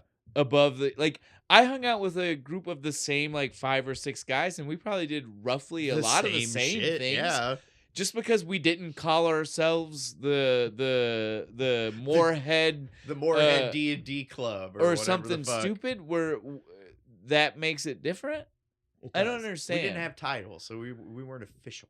There weren't even titles for anybody. Like the club had a title, right? Like did anybody? Todd keeps the minutes. They're keeping some kind of record. I guess. Just because he doesn't want to read, just give him something to do. I guess we got way ahead of ourselves, but yeah, the It's boys. The gist of it, though. Yeah, the boys talk. They're all about this dead poet thing. They're going to do it. Yeah, they know where the cave is. They barely even know what the hell he was saying. It was really about, right? And it's funny because I even think he has romanticized it, right? Like, yeah, a little bit because like the whole like we created gods and shit. Well, not even that part, but I just mean like there's no way it was even as deep as he makes it sound about the poetry part. You know, him and his friends did the exact same thing, shit, right? They like, just because, like again, showed up and smoked. You get a bunch of teenagers jokes, into a fucking cave, ripped on each other. Again, like, this is my point. Like, these are teenage boys who, again, have probably at this point only been to all boys school. Say what you want. I bet you that puts them behind, not developmentally, but socially. Like, they're probably going to act more like 12-year-olds. Yeah. Because they don't know how to act around, like, other people. Right? Who aren't their age. And so, like, I promise you, you get that group in of any age, like, guys, that's what's going to happen. Yeah. They're going to tell ghost stories. They're going to what we see here. Yeah, right? When like, they do their first meeting. So they leave and they're like, we're definitely doing this. We see them. It's funny. Neil says he knows where it's at, but then we see him get the map and he's like trying to second guess himself. And they're like planning a whole op in the middle of their class. I was like, maybe he doesn't know where it's going, right? The teacher's even over there like at his desk like, what are you boys doing? It was the driver teacher. It was the driver teacher. Oh, was it? Just the one that drove him? Mr. Hager. Dude, his office is dope as fuck. Did you see all the guns and cool weapons and shit? So again, Mr. Hager is always the teacher whenever it's scenes like this. He's also the one who they see later and they're like, oh, we should probably not talk about this because that guy, that's Mr. Hager again. It's always Mr. Hager. Like, it's always this guy. If it's not Keating, 80% of his shit got cut. If it's not Keating or McAllister, it's fucking Hager. I'm telling you. I'm putting it out right now. I want the director's cut of Dead Poet Society. I want the 4-hour 4K HD fucking long run shit. Let's have it. Listen, when they finally make the break for it, two things I have to say. One, I felt very Toy Soldiers. With them sneaking out. With the way they're running through the woods and shit. I was like, this feels like when they snuck to the basement. Right? I love that, like, but why secondly, do they have, like, wizard's robes? No, that was exactly, that was what I was trying to say. Fucking Hogwarts, they're like, got these hooded robes and shit with wood toggles and shit. The second thing I was going to mention was 100% that, but I was going to say, like, it's so funny that the school has apparently provided them with the piece of clothing they needed to sneak out of their rooms into the night. Pointed hoods and all, right? It was like perfect secret society robe. My God, I laughed. Because you know that's where it came from, It's my favorite shot in the whole thing when they're running through the woods and stuff all like... You know that those came from the school, right? Yes. That's the beauty. You know those were like provided by the school. The school provided them the perfect thing for this. And they fucking wear them throughout the whole fucking movie, dude. Like anytime it's like a little cold, here come out these hooded robes. So fucking love it. But yeah, they on the way we even get like classic teenager moments on the way, right? Like they start fucking with each other. Boo, the way to scare somebody. I am the dead poet. Yes. Perfect, dude. Guys, over here, I found the cave. This is the moment where you see, like, regardless of the fucking structured fucking environment they've been put in, they're just kids. Yeah, dude. Stop treating them like they're not kids. They're me kids. And my friends did the exact same shit in the woods. You'd find up on Lakiji, there's a crack in the wall of the fucking cliff. You can go in. It's like a good 30 feet back, and it comes out into these little chairs. And if you go there on like a full moon and you wait, the moon will eventually come in through the crack and light the whole thing up. It's dope. I remember being 8 years old and being by some woods that had a cave. Like, again, like, this is just kids. Like, again, it doesn't even matter what age kid you are. Kids do this stuff. I'm still a kid. I'm almost 40. I'm still a fucking kid. Well, you know what I'm saying? Yeah. Like, this is just, kids do these things. This wasn't like weird behavior. This wasn't strange. Oh, but I bet if you asked the fucking Mr. Nolan, he'd be, I can't believe why you would ever want to do such a thing. Once they get in the cave, we see them start trying to light a fire. This fucking kills me, dude. There's water dripping right. It's dripping down like a faucet right where they're trying to build this fire. They are also, though, smoking cigarettes, meaning they have lighters and or matches with them. Right. How hard can this be?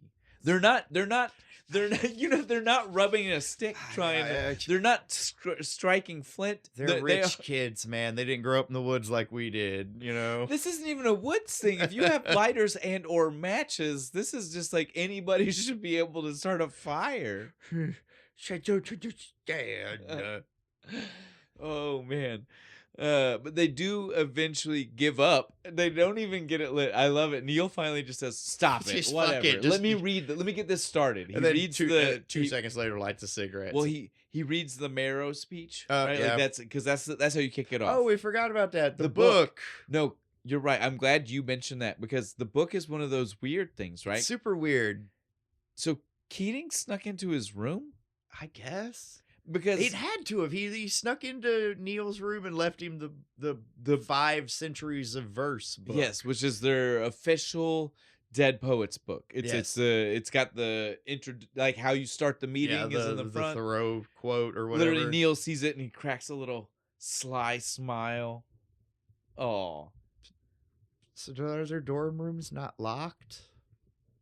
Or does Keating just have like a teacher key? no, that'd be weird. And he can. No, that'd it be was too the weird. 50s, man. I don't care. That'd be too weird. But that would imply that they all have that. That'd be too weird. Every teacher Yeah, has a key. too weird. Oh no. Too weird, dude. That was the 50s. Too weird. Weird time, man. Let's get back to our story. How about that? All right, that's fine. Let's do that. So Let's not make this any darker than it needs to be. we missed the fact that that's where the book came from, but that's all that matters. They do have the book. It did come from there. It is weird that he has this book, and now they all read from it because not only did it have that introduction, as he points out to us, there are bookmarks of different he stories marked and poems, stuff they should right? probably look at.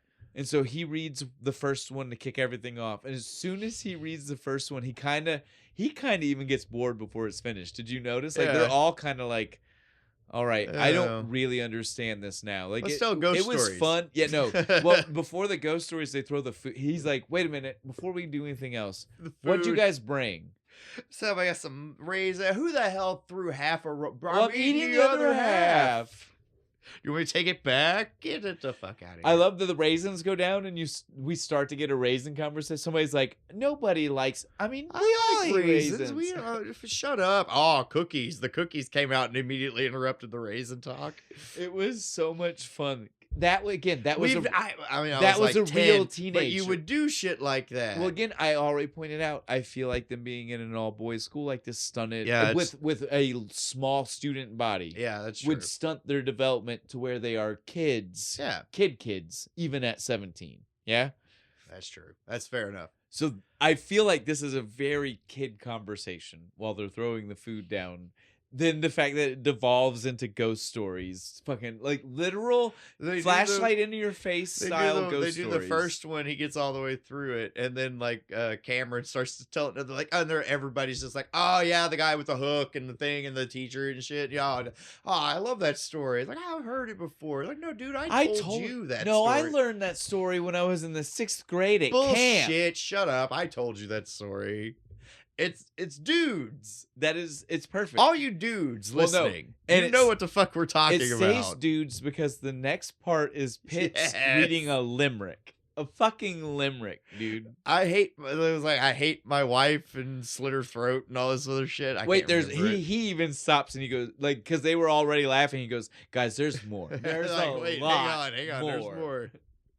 We don't even get to hear the more. That's the funniest part about that limerick. But again, I love that it was a dirty limerick. That was the thing that drew Pitts in. Pitts said, like, there's all this profound poetry in this 5 centuries of poetry book. But I found a dirty limerick. I picked the fucking dirty one. Because I'm 16. I love it, dude. I love it. Fucking Charlie pulls out the fucking like Playboy mag centerfold. No, this was funny because he stands up before he pulls out the Playboy. He just goes, "I got a poem," and they're all like, Did you memorize a poem for this? Nah, this is a Charlie original. Yeah, dude, I love that. They were all like, what? What? But it wasn't. I will point out, he says Charlie original, but then when he finishes reading, did you... Yeah, he's like... It's a quote, and he points out... Yeah. He just wrote it down. I was like... In the margin of the Playboy. It's like... Which was beautiful presentation. Yes. I will give Charlie 1,000 points. Fuck yeah, dude. For presentation. Presentation the man had, dude. That was so good. When he drops that down, single piece by single piece of the centerfold. And then the tits show and everybody's like, oh. Dude, Charlie knew what he was doing. I mean, dude, where'd he get that? It's the 50s. That's hard to come by back then. It's not like now. Older brother. Right. Older brother. They all, like, it seems like they all had older brothers, right? Come on now. Yeah. That's the kind of feel they had. Charlie's the kind of guy who knows the wino who lives down the Well, I mean, they were street. it was definitely a Catholic school, right? Yeah, something like, there'd have to be. So, I mean, they're going big to church families. every Sunday. Well, big families. Catholics definitely didn't believe in contraception. Big families. Big family. In the 50s especially. Big families. Come on. I'm just saying. I mean, I'm not judging. I'm just saying. Fucking Catholics, man. Yeah, so at this point, though, it is official. They have resurrected what is like a 20-year-old defunct fraternity. Yeah. Right? Like, because they are all in, right? It ends with something that I think we should all address that it needs to be known by more people. Questionable moment. When, and again, I know we all love Meeks, and we don't want him to be the one that brings up the questionable moment. He's got rhythm, at least. He turns it into a little rap. So, do you know what this is? It's highly racist. It's a section of a poem that's even more racist than the part that they are quoting from. And the part they are quoting from definitely gets there. Yeah, but it's like the most mild. It dances. Yeah, it's it dances around, much like they dance to it. It dances around, but the rest of the poem. Don't try to repeat it. You're gonna. I'm not. Well, I'm not. We'll get ripped off of YouTube. We're not. Again, that's why we're leaving it very. Don't Google it either. Yeah, well, that's why I'm not giving them names of anything. I'm just saying the poem. It is but it's so catchy. They're all dancing back to the fucking. They do have a blast with it. I'm not denying their fun, but that is maybe the bigger problem with it. Yeah, and so it's unexpected that Meeks is the one who has the rhythm out of everybody. Well, he's the Rickroll guy because he's got the red hair and shit. He's just like, never gonna give you up, never gonna let you down. Maybe. The next thing we see is another again, like we said, hard transitions from these moments to class. On right? the classroom. So now it's class. This is the are you a man or an amoeba moment. You know, again, like we want to talk about quotable scenes. This is one of those scenes. He's just trying to get this is when he's trying to get Anderson, right? Is this all about he's trying to get Todd to fucking like open up. He's like, I know this terrifies you. Come on, like speak. Be a person. This is where we get the barbaric have a backbone, right? Because again, amoeba would be a spineless thing. That's what he was getting at. It's just a fleshy mass. The cleverness at which way he got to that is great. Like have a spine, but are you a man or an amoeba? Beautiful. Makes him come up. He's the Walt Whitman quote. I release my barbaric. No. We're not there yet. That's way later. You're jumping. This is the Shakespeare. This is the my bad. This is the Brando Julius Caesar. This is the John Wayne doing characters. Friends, Romans, countrymen.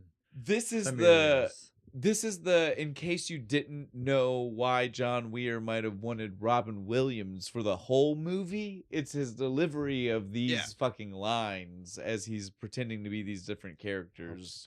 It's okay. Well, again, like it's just there are different moments in a classroom. I mean, it's easy to see how you can get them blended in. But yeah, this is where he proves to everybody that Shakespeare. You know, this is Shakespeare. He's like, I know you guys all think you know Shakespeare. You think you know this, but he's like, but what about if I told you, Brando as Julius Caesar, and he does his imitation of Brando, and then he's like, again, he makes the joke about, he's like, how about John Wayne? John Wayne never did it. That was just him doing. Is this a knife I see before me? Well, then he does. The last one is just him doing the full read through, right? As in character, like a Cockney accent. Yes. Well, like a dog every once in a while. A Great Pyrenees parfait. Hey, pick your teeth with the pull. I fucking love it, dude. This is why Robin Williams is here, right? Yeah. Like, that's gotta be. This is what Peter Weir thought when he said, "I want Robin Williams in my movie." Chihuahua etouffee. It was man, dude, it was so good. This is the scene that ends with him doing the stand up on the table. This is you got to see things from a different perspective. Yeah, you got to look at life a different way sometimes. Don't just walk off the edge like a lemming. A lemming. Fucking look around, see things. Which is funny, since he also made his class do it one by one. Yeah, like a lemming. What are we doing, sir? Know. But then he assigns everybody write a fucking poem, and right before he walks out the door, and he's like, "And Mr. Anderson, don't think I don't know this doesn't scare the hell out of you." This is one of those moments where I tell you, I had mentioned to you off mic that I think that maybe there were more talks between Neil and Keating that we didn't see. This is one of those moments where I feel like that is established, right? Because how else does he know that? Yeah. Because the only person that knows that he doesn't like to talk in front of people is Neil, because he told Neil, I don't want to be part of the group because I don't want to read. Yeah. And so, like, I feel like this is an implied conversation moment, right? Like, because he didn't just figure that out. It's got to be a deleted scene somewhere. I think, again, for like that 9th time, where's my goddamn director's cut? Is Peter Weir still alive? Can we do that? We also see, though, the writing is not the issue for Todd. Because as soon as this ends, we see him in his room. He's writing lines. He doesn't like them, but he is writing. Tell me right now, you remember being in high school having to write fucking weird fucking poetry assignments and dumb things like that? Yeah. Do you remember just being able to write them, but then look at them and be like, that's horrible, and throw it away? I still do. Or would you just go with like the first thing that you wrote most of the time? You better be glad I don't have delete rights over the fucking podcast. Sometimes I'll hear shit and I'm like, no, I really wish I hadn't said things. No. Well, I'm fine with that, but I mean, like, he was writing full poem. That's what I'm saying. Like, if you wrote a full poem in high school, do you think you would have been like, nah, I'm going to make myself do that work all over again? No. Or would you have been like, that's what I'm turning in? That's what I'm saying about this guy. The one kid who's like did the poem about his cat. Yeah. That's me. That's what I'm saying about Anderson is like Todd's he's good and he just won't admit it, which again is totally what Keating figures out about him. Yeah. That's great. Well, Neil kind of does when he steals the poem and shit. He's like, oh, he reads it, but he doesn't say anything. He's like, oh, I'm being chased by Walt Whitman. This though, in the middle of while he's doing that is before he steals it and says that, this is when Neil tells him he's gonna act. Be an actor. Remember, I'm gonna go try out for a Midsummer's Night's Dream. He's like, what's that? It's a play by Shakespeare. Well, I fucking know that. Yeah, but like, how are you gonna do this, man? Like, your dad's not gonna let you do this shit. Well, I'm just not gonna tell him. Bro, can you let me like enjoy this for a second? I've not even tried out. I've not even got the part yet. Can you let me be happy? Can you let me be happy? He was like, can't you let me pretend? Yeah, to be happy. Because Todd, like well, what about your dad? What about this? You're not gonna be able to pull that off. Negative. Yeah, so then they start fight. This again, total kids. Yeah, they have a little spat. They have a game of keep away. They're like, Cameron opens the door. They play keep away with his book. Fucking love it. Pitts comes in with like a recorder. Yes, and fucking having a little jaunty little tune going while they're doing it. Fun times. You gotta have fun where you can have it. Right? This is where Knox rides his bike. Oh yeah, he goes to like heels it out to the pep rally. Why? I love that we both. Yeah, that was great. We both said both of those at the same time. I don't know though, dude. To answer your question and my question, I don't know. I don't know why he's at the pep rally. To be weird, because we already said this relationship with him and Chris is creepy. It's stalker. He's a stalker. He's stalking this chick. And I know she'll be at the pep rally. He's proving that right now. I'm gonna go there too. He's proving that right now. He is living his life to the fullest. Being a creep. Sure, buddy. I don't think that's what that really means, but sure. Luckily, at this point, he doesn't talk to her. This was just creepy, like watching her from afar. I guess to let us know he's a creep. Why are we seeing it? Are we? Okay, hang on. We're projecting our modern sensibilities onto something from the past. In 1989, would this legitimately have been perceived as sweet? Yeah. Well, probably. Okay. Think Lloyd Dobler stereo outside the house. But still, that's so creepy, though. But that's why I'm telling you this would be okay. If that was okay, this would have been okay. That's what I'm saying. You asked, I answered. Times have changed. You can't do this shit. Definitely. You really can't. But 1989, this was cute, I guess. What's weird is, again, we didn't even need the scene because it hard cuts from him just stalker watching her to the soccer scene, right? Where he's teaching. He's like, everybody take a line. We're gonna play some jaunty music and kick the ball. Random. Also sets up for us that he's the soccer coach that we only that we only see like one more time. reference to when they win the game. Yay! Because his off-cuff soccer coaching skills are great. He's a unorthodox teacher. The cat poem guy is also in the scene. He's the one who also gives the shit for and he's like, boo. Yes, that's the same guy. Like that is one of those kids who does not sign on to Keating's teaching through the movie. He stands on his desk at the end. He does, but he doesn't. Tell me right now. Yeah, right now he's just like, I don't. He fights shit. him. He's that kind of kid. Like, and again, Keating likes him for it. Probably would have been me. I'd have been him. I'd have been like, I'm not doing your poetry shit. After our soccer stuff, though, again, this is where it gets a lot of back and forth between their dorms and stuff, right? Like, we've already said like 2 or 3, and as soon as the soccer stuff is done, we go to their dorm room again. What do we see in the dorm room? You know where we're at? This is when Neil made the play. I made the play. Charlie, I made the play. I'm gonna play puck. I'm the lead. Puck. Cool. What are you gonna tell your dad? Don't worry about it. I'm just gonna write. I got this. I'm gonna write a letter to Mr. Nolan from my dad. It's gonna be saying great. It's okay, so that way he won't mention anything to my dad. It'll be fine. Don't worry about it. Todd's just No, this is the only time where Todd. No. This is the only time where Todd almost seemed on board. He was like smiling. He's like sitting on the bed, like smiling, watching him type it. Like, this is a good idea. I guess. Is this? Let's do this. Are you sure about this, man? You don't want to think about it for a second. And then again, that's all we see though. We immediately cut away from him, literally mid keystroke into classroom, reading the poem day. Yep. Cat. We get the cat. My cat is on the mat. Microphone done. Hey, man.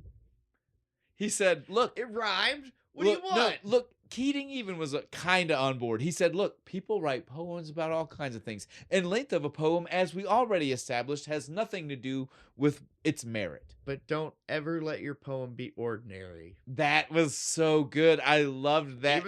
Even dude's face is kind of like, oh, well, God shit. damn, right? Like, he laughed. He nodded to his friend in the beginning, but when he said that don't ever be ordinary, when he said that don't be ordinary, the guy was like, oh, fuck, man. Those words stung. That's a good teacher, right? He's like, oh, shit, maybe I should have tried harder. He hit him low. Made that kid really think about it, though.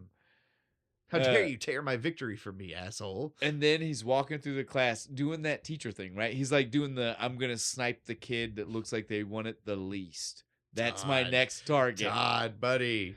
I want you to do it. Todd doesn't even, he was like, I'm taking the 0. He said, whatever. Like, I didn't do it. Fuck it.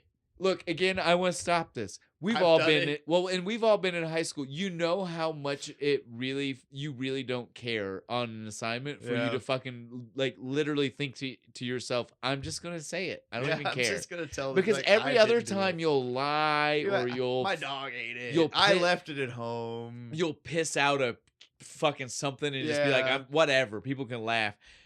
For you to legitimately do that in the middle of class, I didn't do it.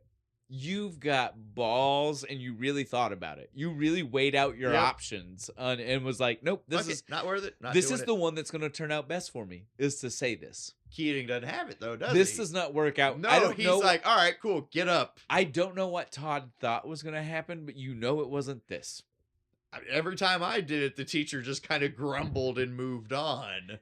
Dude, he calls him out. He says, no, we're going to do this. We're going to do this on the fly. Yeah. You're going to come up with it now. Look at this picture head. of Walt Whitman. What's the first thing you fucking see? Sweaty tooth madman. It's good. It's good. Sweaty tooth. I like that. Covers his eyes and starts like go more about this sweaty tooth. Tell me more. Tell me more. And he just does it, and then he just cuts this fucking badass fucking little poem to the point where like Keating even just like sat down and is just letting him go. And everybody, whole class, this was the barbaric yop that we had started before, and the Bo like got way ahead of ourselves for. But yeah, this was our barbaric yop. Come on, man, do it like a man. But he did. He made him angry, and in his anger, he came up with this the blanket over the face, and you fight it tooth and nail, and it's so good. It was, dude. It's a good poem. Fucking Neil's face, dude. Yeah, Neil. It hit Neil real good. This was again like people talk about the movie. People talk about the movie and they talk like these two are friends, and we barely see them interact. But this was one of those moments. We still haven't really seen them interact. That's what I'm saying. This is one of those moments where the connection happened. Like Neil was like, "No, there's something in that kid. Yeah, there's something in that kid that I share. I feel like right after this is when he gets his birthday present, right? It's the exact same fucking like desk set that he got last year. And Neil's just like, hey man, it's cool. Just throw it the fuck away, right? And don't worry, I'm sure you'll get another one next year. I think that might be a little ahead, but it's okay. It was such a small scene; it doesn't matter. It's like one of the only other scenes they have where I know. Again, like I said, and it's so small. It's okay if that was. But yeah, I appreciate everything about that scene. It's fun. It lets them connect a little bit, I guess, about a present that nobody wanted or cared about. Did you notice how fucked up it is that that's a shrink wrap desk set, but then when he throws it, the papers all scatters everywhere? How did that happen? And there were no papers. Where'd the papers come from? There weren't any on the little board that it comes on. They just needed shit to fly through the air. Well, definitely. After this, or maybe before this, I don't know, because again, so many cuts at this point in the movie that it gets a little hard to follow. I think I did the. This was after the walking scene where they all march in unison with the clapping. Yes, that's what I was saying. Again, it doesn't matter. It doesn't. I don't. But it's okay. Does it affect anything? Not really. I don't think anything in either of those scenes need to be set up by either of the other scenes. We also we missed the weird 2 seconds worth of the soccer team win that happens in between, but that is literally 2 seconds. I don't even know why we see it. Just to point out that they have a soccer team. Maybe they do sports here. It's not just nerd stuff. This is also when we get the pipe smoking session in the cave. Oh yeah. My dad collects pipes. Wow, that's really interesting. God of the cave, and again, we get some of the weird things that happen here. When Charlie does the saxophone. God of the cave being the little the lamp. They're like, why'd you bring that? A lamp? It's a lamp. Why'd you bring a lamp? No, this is the God of the cave. The saxophone, dude. Charlie kills it on the saxophone. Right? Some jazz poetry here, man. He's even got the little beret and stuff. In the middle of playing, though, is when fucking out of the blue, Knox goes, I can't stand it. I gotta do something about it. I can't stand it anymore. I have to have Chris or I'm gonna die. This is where that nickname came from that you love? This is Noxious. Calm down, buddy. No, I gotta do it. I have to. I'm gonna go call her. Carpe Diem. That man is on a mission.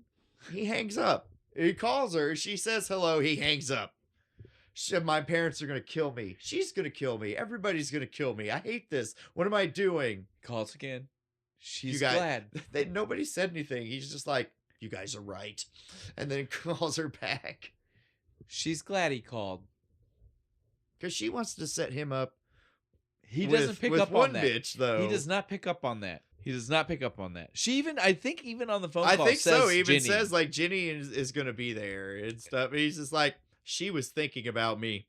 I met her one time and she's thinking about me. She was glad I called. Yep. She was going to call me. Sure.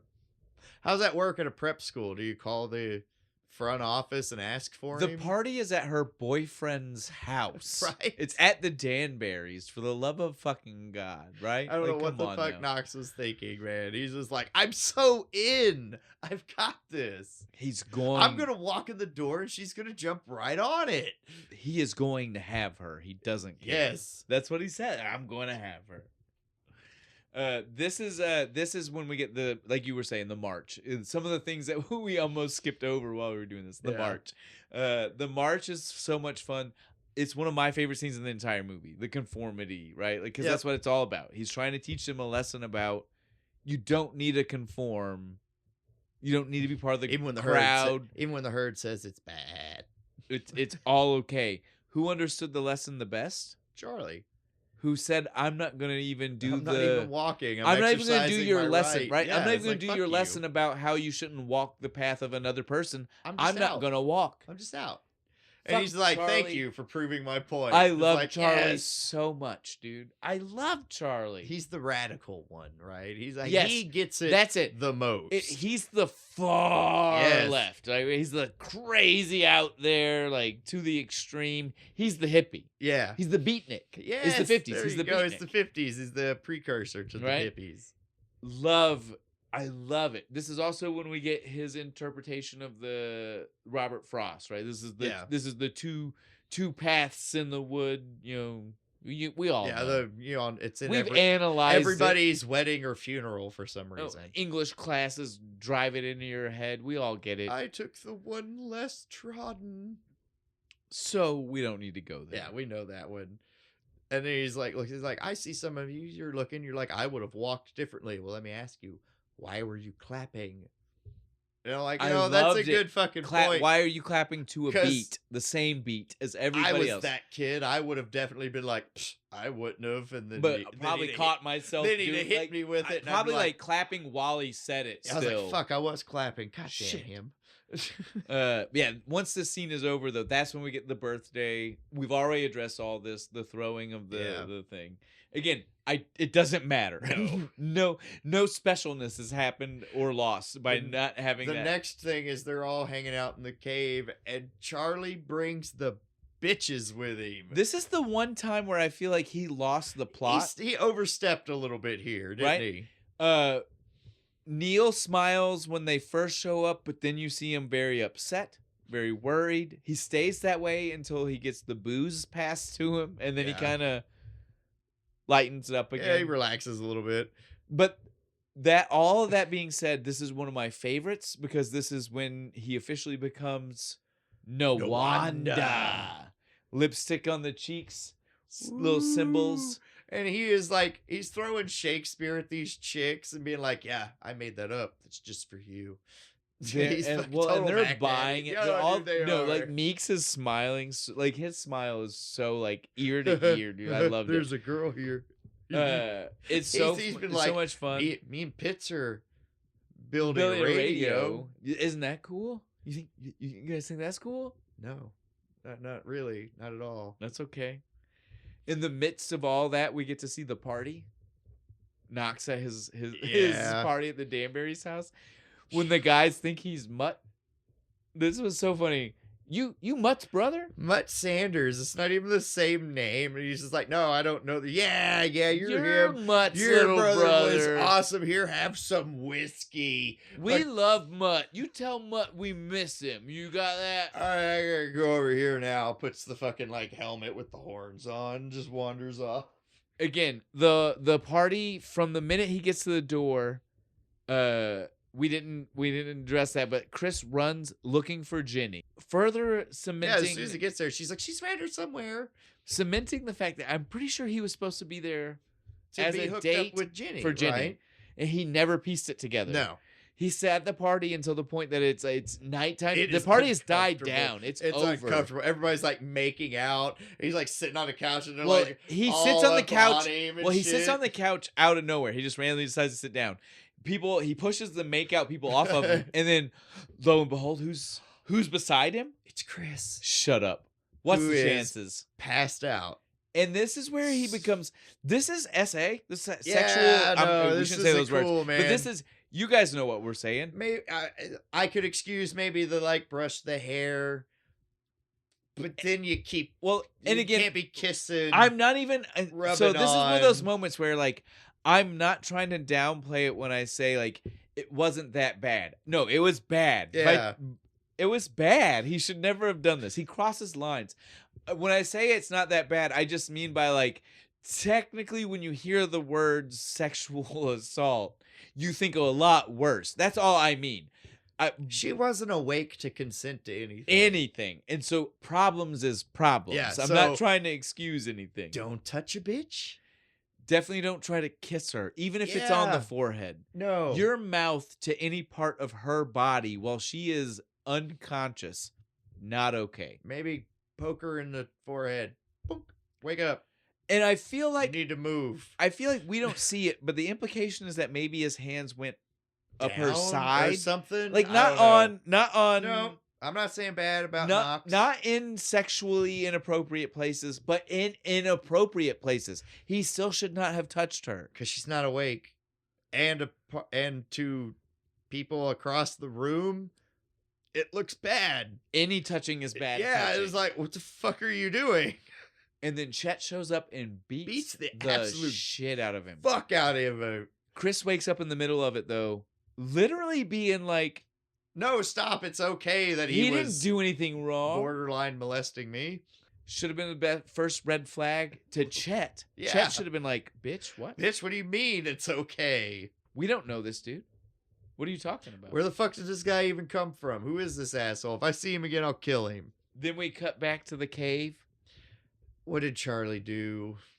Charlie on already have pissing them off by deciding to invite women on into his the own club, yeah, without talking to anybody. We find out he has also decided to oust them in like school newspaper. Again, no names.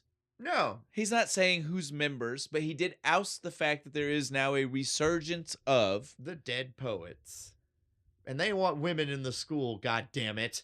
He did not get the reaction he expected. No, and I'm with everybody else. Like, bro, you don't speak for the club. You don't do that. You don't get to just like now they're going to be watching us. Not when there are repercussions. Yeah. You know how hard it is? It's going to be to sneak out to do this now?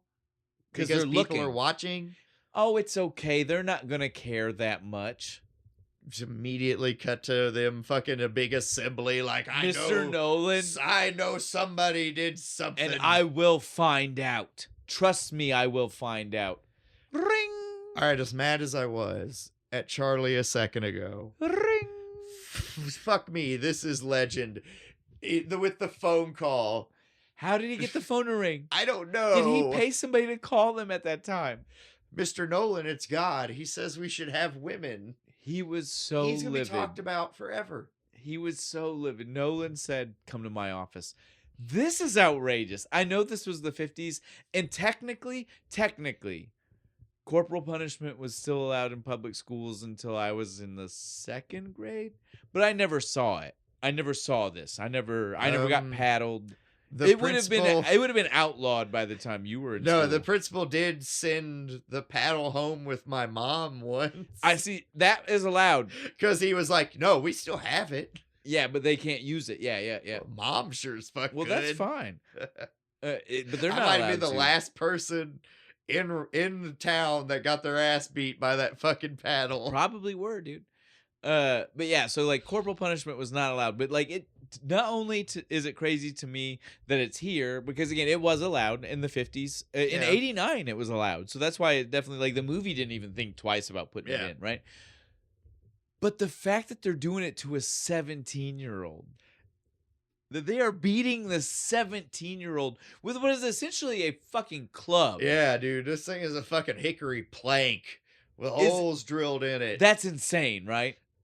I wouldn't have bent over. I'd have been like, fuck you, old man. Can we address how much Nolan hated that Charlie was able to keep counting? Yep. That Nawanda had it in him. Yeah, he's so mad. He kept wanting him to stop counting. And every time another number came out of his mouth, you could see it. You could see it on Nolan's face. Hit him harder, just like, I want names. He started off with one hand, then by like the fourth or fifth one, he's double-handing it, man. Then we just see him walking back to the room, right?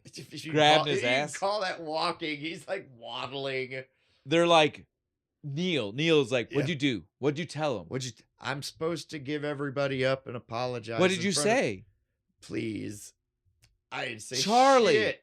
No, it wasn't until he throws the name out. Charlie, tell us, what did you say? How many times do I have to tell you, Neil? It's Nawanda. Oh, my dude! He didn't break. The camaraderie in the moment, the smile, the little side smile while he shuts the door. You can't get better than that. All of that, which is all the more reason why you hate fucking Cameron later. Oh, absolutely. Again, like I said, Charlie took an ass beating for the boys. From the beginning, I never liked him, dude. From the beginning. Although once this is all done, we see Nolan goes to talk to Keating. Yeah, he doesn't like he doesn't like his teaching methods at all. This is when he's like, this used to be my room. Yep. You're teaching in my old room. You're not doing it right. There's a tradition. I was an English teacher. If you keep to the tradition, it's well established. We know it works. If you question it, they're going to question it. So just stay in line. I thought that's what we wanted from our young men. Not from 17-year-old boys. But what's the difference? Again, mimicking the conversation with McAllister. Mimicking the whole, free thinkers. Like we said earlier, you're only allowed to do that when you're old and the system is done with you. When you can't free think anymore. Yeah, because you're already blocked in. Yes, exactly. Exactly. Then it's fine. So Keating then goes to talk to Charlie. I love it. He's like recounting what happened when he told me to assume the position. With the bongos. This is so good. He walked to the left. Assume the position. And then literally though, Keating is just like, look, listen, I am all about it, but you got to do this within reason. What did he say? Because Charlie goes, but isn't it sucking the marrow? He goes, it sucked the marrow, not choke on the bone. Right? I fucking love that analogy. Expelled is not daring. It's stupid. He was so fast with that fucking snap-on add-on piece to the analogy. It sucked the marrow, not choke the bone, dude. And he's like, look, so you got to play it smart, right? That's pretty much what he said. Yeah. Play it smart. Don't get in trouble. No wind to retreat. Safe rebellion. Yeah. Safe rebellion. Rebel in a way that you're not going to go down for the rebellion, right? Which wise man knows when to retreat, right? It's a decent advice here, right? But I will agree. Sometimes rebellion needs to be the kind of statement where it doesn't matter. It seemed like when he's walking out of the door and he's like, but the God phone call thing, that was pretty good. But would have been even better if it was collect. I love that because it would have, right? If he looked up at him, he goes, Nolan, I got a collect call for you. Do you accept the charges? Do you accept the charges? And as soon as he's like, what? It's yes, God. It's God. He says, would have been nice. It would have been a little bit nicer of a touch. I'll give Keating that. He is right. And then Neil goes to his first rehearsal. He loves it. He's so excited. He's riding his bike all the way there. He gets there. We get the happy music. Dude, this was so much. You feel it. Yeah. Right? It's not that long. No. But the feelings take you. It makes it feel. It makes it feel like it's like a frozen in time. Yes. Right. You're watching it and you're like, this just. If this little 5-second scene of him seeing the stage and everybody doing stuff and the big smile on his face wasn't there, later in the movie, it's not as important. You need this spot. And it's so heavy because what happens as soon as it's over? He goes back to his room. His dad's there. He is not happy. His dad found out that he's in the play from... You're going to quit this. Somebody's niece told him. You're going to quit this now. Yep. I'm done with this foolishness. You're going to fucking stop it. I don't care that the play is tomorrow. And the biggest thing is like, Dad, I've got straight A's. I'm doing great in school. Yeah, I'm doing everything you want. I'm doing what you want. There is absolutely no reason why the kid can't be in a play. I don't care what you have to say. You are done. I don't care if the world ended tomorrow. You're going to quit this play. God damn, dude. Fuck, I hate it. I hate it so much. But then he goes and he talks to Keating about it. Goes to his room. Again, this is proving that I feel like there's more to their relationship than we see. Again. Because he's so okay with going there. There's a whole this hour is the and first a half time of this movie. This is the first time we can tell because he's kind of looking around the room like in astonishment at the things he's seeing. Like, wow, you have that? That's cool. Yeah. But the fact that he felt so okay with going in the first place, kind of crazy. Yeah. And he's just like, look, Keating, you have to understand, like, my dad said I can't do this no more. If you have a passion for it, if you have a love for it, then all you can do is tell him. Yep. You have to tell him. You have to make him understand the way I understand that you love this the way you do. Because if he understood you the way I understand that, you know what I mean? Like, it's just I can't do that. There's no way he wouldn't let you do it. You're gonna have to do it before the play, man. Like, I don't know what to tell you. But the play's tomorrow. Well, then you better get going. Do it by tomorrow. Again, Keating's not sound advice. Yes, it is not his fault. He's not like telling him what to do. He's like to be like, no, if you're going to do this, you need to do it before. You should do it this way. Don't lie to him. Don't just do the play outright. You need Keating to talk is to a him stand-up guy, which makes it even more painful later. Yes, it does. When he gets blamed for everything. Next day, we get Knox on his way. God damn it. To profess his love. Oh, he goes to her school. He not only chases her through the hallway, finds her. She says no.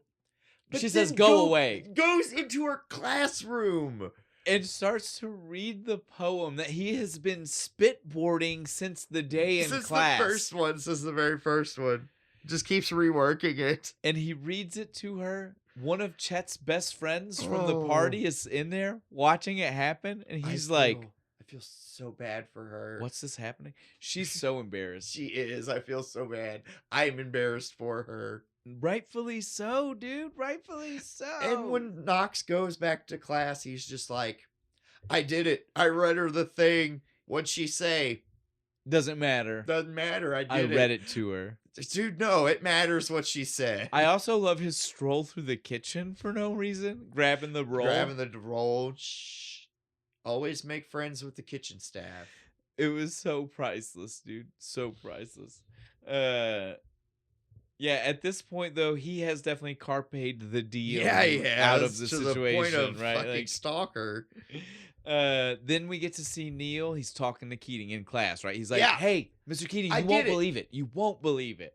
He said I can go. He wasn't happy. But he's going to be in Chicago for 4 days, but I can keep doing acting. But my play is tomorrow, so he won't be able to see it, but I get to do it.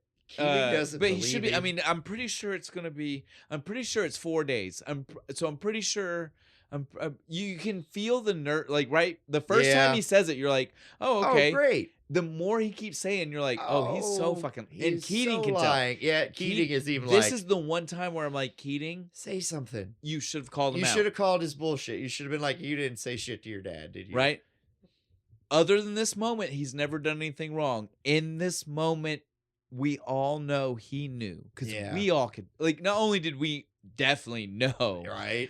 But you can tell. You can read the scene. You can read the scene. You can tell what's going on. So much could have not happened if he'd have been like, yeah, I'm calling bullshit. You didn't talk to your dad, did you? But so he just says, okay, I'm going to take your word on it. That's great. So it's the day of the play. I'll see you at the play. Let's go. Let's do this. We see them all getting ready to go to the play. It cracked me. Like, again, Cameron, I hate him. With the little blue hand. With like the weird, like, attached to him. Yeah. Palm brush. Fucking hate it, dude. They touch his hair. I'm trying to get this right. Jeez. Again, I hate him. I hate him, dude. Where's Charlie? He said something about, like, he's got to, like, Don the Red or whatever the fuck. What's that mean? I don't know. He comes out of the fucking bathroom with a paintbrush. With a lightning bolt. It's a Native American symbol. For virility. Fuck you, dude. You're the Flash. I fucking love it, dude. I love it so much. They're like, all right, we gotta go. Did you notice how weird this was? We gotta go. The girls are waiting for us. What girls were waiting? The girls from the cave, maybe? But where were they? Did we ever see them? They ride to the play with Mr. Keating. Waiting at the playhouse? Do we see any other girls other than Chris? I know I've been joking about it this whole time, but like I really feel like there might be there's definitely like an actual director's cut with another hour. Yes, easy somewhere, dude. I'm telling you. But so yeah, we see this. They're all like, "We gotta get out of here." When they start to head towards the car where they say girls are, but it's just Mr. Keating. Knox has to stay behind because Chris comes to the door, and when he goes to talk to her, he's like, "Why are you supposed to be here? You're gonna get me in trouble." Oh, so it's only okay for you to come embarrass me at my school? Yes, get the fuck out. That is the way he acted about it too, dude. So just like ushers funny. her out the door. Once they're outside though, snowfall, but only from every other angle except for when they're like right on. I was like, couldn't we do something here? Why do we have to? Because it's not even like light snowfall. It's massive snowfall. Massive snowfall from like two angles. And then it cuts to one. Nothing. It's like, I guess the snow stopped. Oh man. Oh, continuity was not good in that scene. I'm telling you guys. Fuck this whole scene. Somehow Knox's stalker bullshit works. And again, he's right though. He is right. The fact that she's there proves everything. Yeah, it does. She has no reason. If Chet wants to beat his ass and she doesn't care about him, then she would not be there. She would have actively sent Chet to go kick his ass. She would not have showed up to be like, you need to be careful because he's going to come for you. Yeah. He was right. It shouldn't Hollywood, man. That's not how it works. It shouldn't have worked, but it did. And now he's got himself a new girl. And he's got a date to the play. They're going to go watch Neil and Midsummer Night's Dream. It's going to be so happy. He kicks ass, dude. Oh my God. I know and the fact that he kicks so much ass makes whatever happens after it worse. It's so good. Like, I hate when movies that are just doing like little bits of Shakespeare end up being better than actually watching a play of Shakespeare. Robert Sean Leonard. Yes, Neil doing these parts. Being Puck it's perfect. The surprise, the shock, yes, the like joyfulness in his voice as he's doing it. Perfection, which makes the movie even worse. Hit so much harder. It does. So again, you guys know the movie's almost over, right? Well, there's like 30 minutes or something from this point on. But we're gonna roll through it quick because the rest stings. Yeah, it sucks. Okay.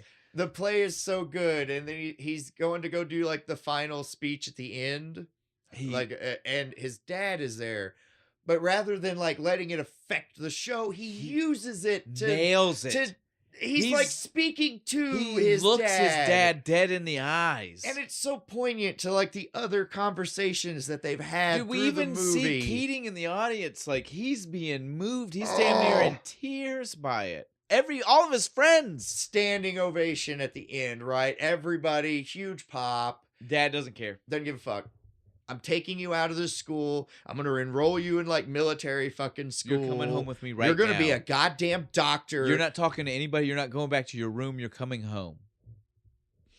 Even tells Keating, you stay the fuck away from my son. Well, Keating tries to defend it. Keating says, I didn't know. I told him to do the right thing. I don't believe you. There's no way he did this on his own. And they get in the car and they leave. Movie's over, right? Fade to black. I wish. I mean, that's already a depressing ending. But you can still at least interpret. Yeah, like maybe. Okay, guys. Go ahead. So he gets home. He gets berated by his dad. Berated. I mean, like, tore the fuck down. Mom sits in the background and lets it happen. Just does nothing. Even after it's over and they're like, let's go to bed. He tries to defend himself and his dad shoots him down and he says, just go to sleep. Mom even fucking, it'll be okay in the morning when you do what we want. I was good, Mom. I was really good. And she doesn't even say, I know, or anything. She just leaves. Horrible. Fuck the mom. Mom made me so mad by just not doing anything. The Perrys are horrible parents. And I know that's a horrible thing to say. No, they are. They really are. I know. But I'm just, again, when we know what they're about to deal with, it still feels like, no parent should deal with that. But at the same time, even if you're responsible. Fault, you are responsible. You are 100% responsible. So Neil does not take this well. No, because he feels like he's trapped. Like his dad's whole plan is like another 10-year fucking sentence. He says it to his dad. Yeah. It's a prison sentence. And his dad says, oh, you're being dramatic. But it is, dude. It is. He'll be 30 by the time he's done doing what you fucking want. And he can finally do what he wants, right? And by the time you're 30, there's not a lot of acting roles. I'm sorry, but there's not. Well, it's a very niche. Not on the stage, especially, right? Like, because he was wanting to be a stage He'll never play actor. Puck again. It's garbage. And so he goes to bed. And I love the end where we see this, like, we see how anal the dad is with, like, where his... He's even laid out his kids' fucking pajamas. And they make the transition shot of like the dad's fucking shoes looking exactly like the pajamas laid out. I love that transition, dude. And literally like it's sinking in to fucking Neil. Like, I have no escape. Yep. This is it. Again, guys, we're not this is the part we gotta skim past because I'm not condoning this, but I understand. I get why it happened. The man feels like he has no recourse. Yeah, and YouTube won't actually let us say what happened, but you all know it was bad. It was bad. I love how we don't hear it. Well, I love all of this, like the weirdness of him just opening the window, with his shirt off, puts on his puck crown, mask, like looking majestic in the window for a moment. And you're feel just it one last time. He has to be Puck one final time. Then going downstairs, we see the key. Yeah. Opening the drawer, he opens the fucking thing. We know what he has, right? Yep. We know. And then it just cuts over to Dad, and what was that noise? Shoots awake. We hear snaps. No sound. We don't hear it. I love that. I love that we don't hear the heaviness gunshot. of the moment of knowing what he heard, but we didn't get to hear. Yes, and we're just like, am I wrong? Like, you're hoping you're wrong. Like, that's not what he heard. But we couldn't be that lucky. The little puff of smoke coming up over the desk. Goddamn, dude. Dude, fuck. The heaviness of the mom. Just He's screaming. Okay. He's okay. He's all right. He's all right. And literally Mr. Perry stopping her. Just stop. I can't hear you say that anymore because I know he's not. Yeah. Rough, dude. Immediately cuts over to Todd. Waking up. Yeah, dude. Charlie waking him up. Todd. Nawanda. Dude. I gotta tell you. Neil's dead. What? No, he's not. His dad just took him home. Nope, he's dead, man. Sorry about it. No. Cut to outside, dude. We don't even get to see anything about what happened. He's just like going through the snow. He's in his pajamas. It's a beautiful day. Fuck. Throws up. Yeah. Into the snow. I get it, because like my friend died. Why is it so fucking pretty right now? It shouldn't be. It should be horrible. Yes, it should be just horribly gray, raining, thunder. Why is it pretty outside? We see them all at another assembly in the hall singing a song in memorandum. Yeah. For dear Neil. Literally seconds after they're done singing. Fucking Nolan. I'm going to find out who did this. Fuck you. You're all done for. You're all in trouble. His parents want me to find out. There is no leniency. Trust me, I will fucking find you. One final meeting of the dead poets in an attic. They're in like I don't know where the fuck they're at this time. There's like suitcases and shit. And Cameron is ratting us out. Well, they're literally talking, and right. That's all Charlie says it. Charlie like, says he's ratting us out. Where is now. He? He's a fucking Does anybody fink. know? Anybody know where he's at? Because if he's not here, I think we all fucking know. We all know what he's doing. And he shows up. They throw their cigarettes down again. Like the little shit has the gall to try and act innocent when he walks in for a second. Hey guys, what's going on? What are we doing? You fucking ratted us out, you little prick. What? I don't even know what you mean. Dude, don't even fucking. You fucking ratted us out. You told them. You know you were down there. As soon as they said you told a teacher, he goes, you guys know that there's a thing called the honor code at this school. If a teacher asks you directly, you have to answer. Ooh, motherfucker, god damn it. Fuck yeah. What are you more loyal to, asshole? The school or your boys? You got honor to your fucking crew here, man. And then while they're in the middle of the discussion, we hear a few things, right? Like we hear that Charlie believes he's already done for. Yeah, he's like, I'm fucked. I'm out of here. He's like, I'm already gone. And at first, like literally, even like Cameron kind of backs that up. He's like, yeah, that's. He's like, yeah, he's right. And if the rest of you were smart, you do what I did. So because you can't, what right? You can't save Keating because they're gonna pin it on Keating, but you can save yourselves. Why would they do that? Oh, come on! He wasn't the one who set us up to this. With his captain. Who are they gonna blame? Nolan, Mr. Perry? Are you guys out of your minds? Right. Schools go down for this kind of thing. Somebody's got to take the blame for it, and it's gonna be Keating. Fuck this scene, dude. And so. Fucking Charlie gets fed up. No, Wanda says, fuck a bunch of you. It. Pop. Knocks him the fuck out, dude. Oh, they all pulled him off of him. I was like, no, let him beat his ass. He deserves it. Then we get the actual end scene. At this point, we can assume Charlie is gone. Yeah. Because, like, Cameron says so twice. And we never see him again. And we don't see him again. His name's not on the letter that they make. The letter they make Todd fucking sign. Well, everybody. They're all of their names are on it. Yeah, they all get called down one by one. They each sign the paper. And again, this is what's so hard about this scene, right? Like, because Keating knows. Keating knows that they did that. Keating knows the school made him do it. He has no ill will towards these kids. Because he knows it's not their decision. Yeah, it's he tearing knows them up. It's tearing Todd up, man. He can't stand it. They're in class, right? And Mr. Keating comes in. Nolan is teaching. Fucking Nolan is teaching. Fuck Nolan. Dude. Keating says, "Can I get my stuff, or are you going to make me wait until after everything's over? So. Get it. Just it be quiet about it." He says, "Get it now." He goes into the fucking room. He starts getting his stuff. He's kind of listening. What is it that Nolan's teaching them? Or trying to teach them? He wants them to read the fucking intro by Pritchard. And they're like, it's kind of not there. What do you mean you don't have it? Never mind. Here, read it from my copy, right?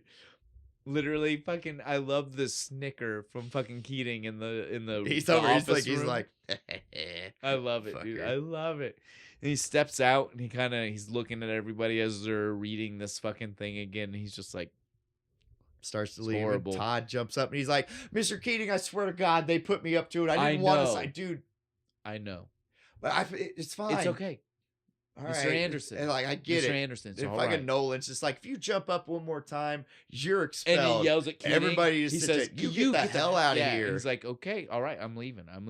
He gets out of the door. He is no longer in the classroom. Nope. Todd jumps up on the desk.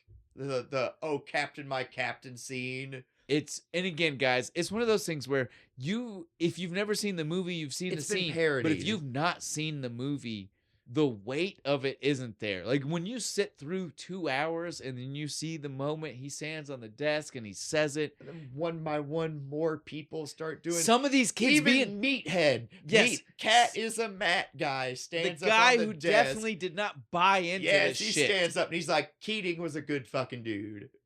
You can't deny the feelings that start going through you, and you know how bad those feelings are going through you. They're fucking coursing through so hard, and literally, that's it. There is nothing else. Yep, there's no more wrap up. Movie. There's no words saying this happened and wrapped up more in a couple years. That is it. The end is Keating standing in the hallway, hearing these kids profess their admiration for him and what he could teach them.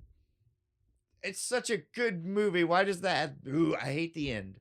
I can watch the first hour and a half. You hate the 2/3 to 3/4 mark. Yeah, you're fine with like the 3/4 to the end. The final stretch is okay. Like Neil dying is like the part where I'm like, why? I hate this. I hate it so much. They needed it to have the levity, dude. I guess not everything has to be a Greek fucking tragedy. All right. On that, I know that this again we did good. Stir of Echoes was such a short episode. Yeah, this one's a little long. But this is a heady topic. And it's film school movie that you have to really get into. Well, and again, like we've talked about teaching styles. Yes. We've talked about a lot here, guys. Yeah, there's a lot. This is one of those movies where you just have to. On that note, obviously, we love the movie. Yes. You should, if you've never seen it, see it. See it. If you do like it, tell us about it. If you haven't watched it in a long time, go watch it again. Yeah. You might be surprised. You'll see some things maybe with your current age and new eyes you didn't realize before. Yeah, I might see some new shit. New Holland. God, guys. I want more. We're out. I love a stout. Bo finished his super early. I did.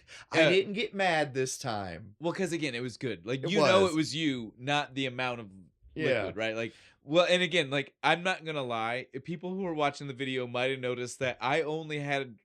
Patreon members will certainly have seen. I only had a drink to end with because I've not taken one in a while. I've been saving that so that way I could have something to sip right before the end. We both enjoyed this. It was good. We missed having a good stout. It was good. New Holland. I love Holland. Well, and again, I said this to Bo earlier. Like oatmeal stout's one of the first like stouts outside of like a Guinness style, like super commercialized stout that I ever had. So like I have a fondness for an oatmeal stout myself. The one at Sawstone's really good. Yeah, I like it. It's good. All right. On that note, though, Bo. You go ahead. Tell them what we're drinking next time. With the beer. Yeah, tell them what we're drinking. We're going to be doing Urban Artifacts Monocle Mango. Let's say Midwest Tart. It's a mango ale. I do believe somewhere it says it's an ale. Does it? Somewhere. Don't look for it. We don't need that kind of confirmation. So, but on that note, what are we going to watch? We're going to watch Ace Ventura. When Nature Calls. You know, Mr. Monopoly. You guys get it. Again, everybody loves the Monopoly guy. Sometimes we get to be a little bit more flexible with how we get somewhere. And we did such a serious fucking movie this week. We need something funny. To lighten that shit up. And so, yeah, it's fun. Yeah, so look forward to that next week. Ace Ventura, When Nature Calls, and Urban Artifacts Monocle. All right. Anything else? We're done? All right. Just... the usual, like, follow, subscribe, notifications, check us out on Patreon. If you want a video version of this, I'm so thirsty, but lift your glasses, give us a good barbarian yawp. Yawp!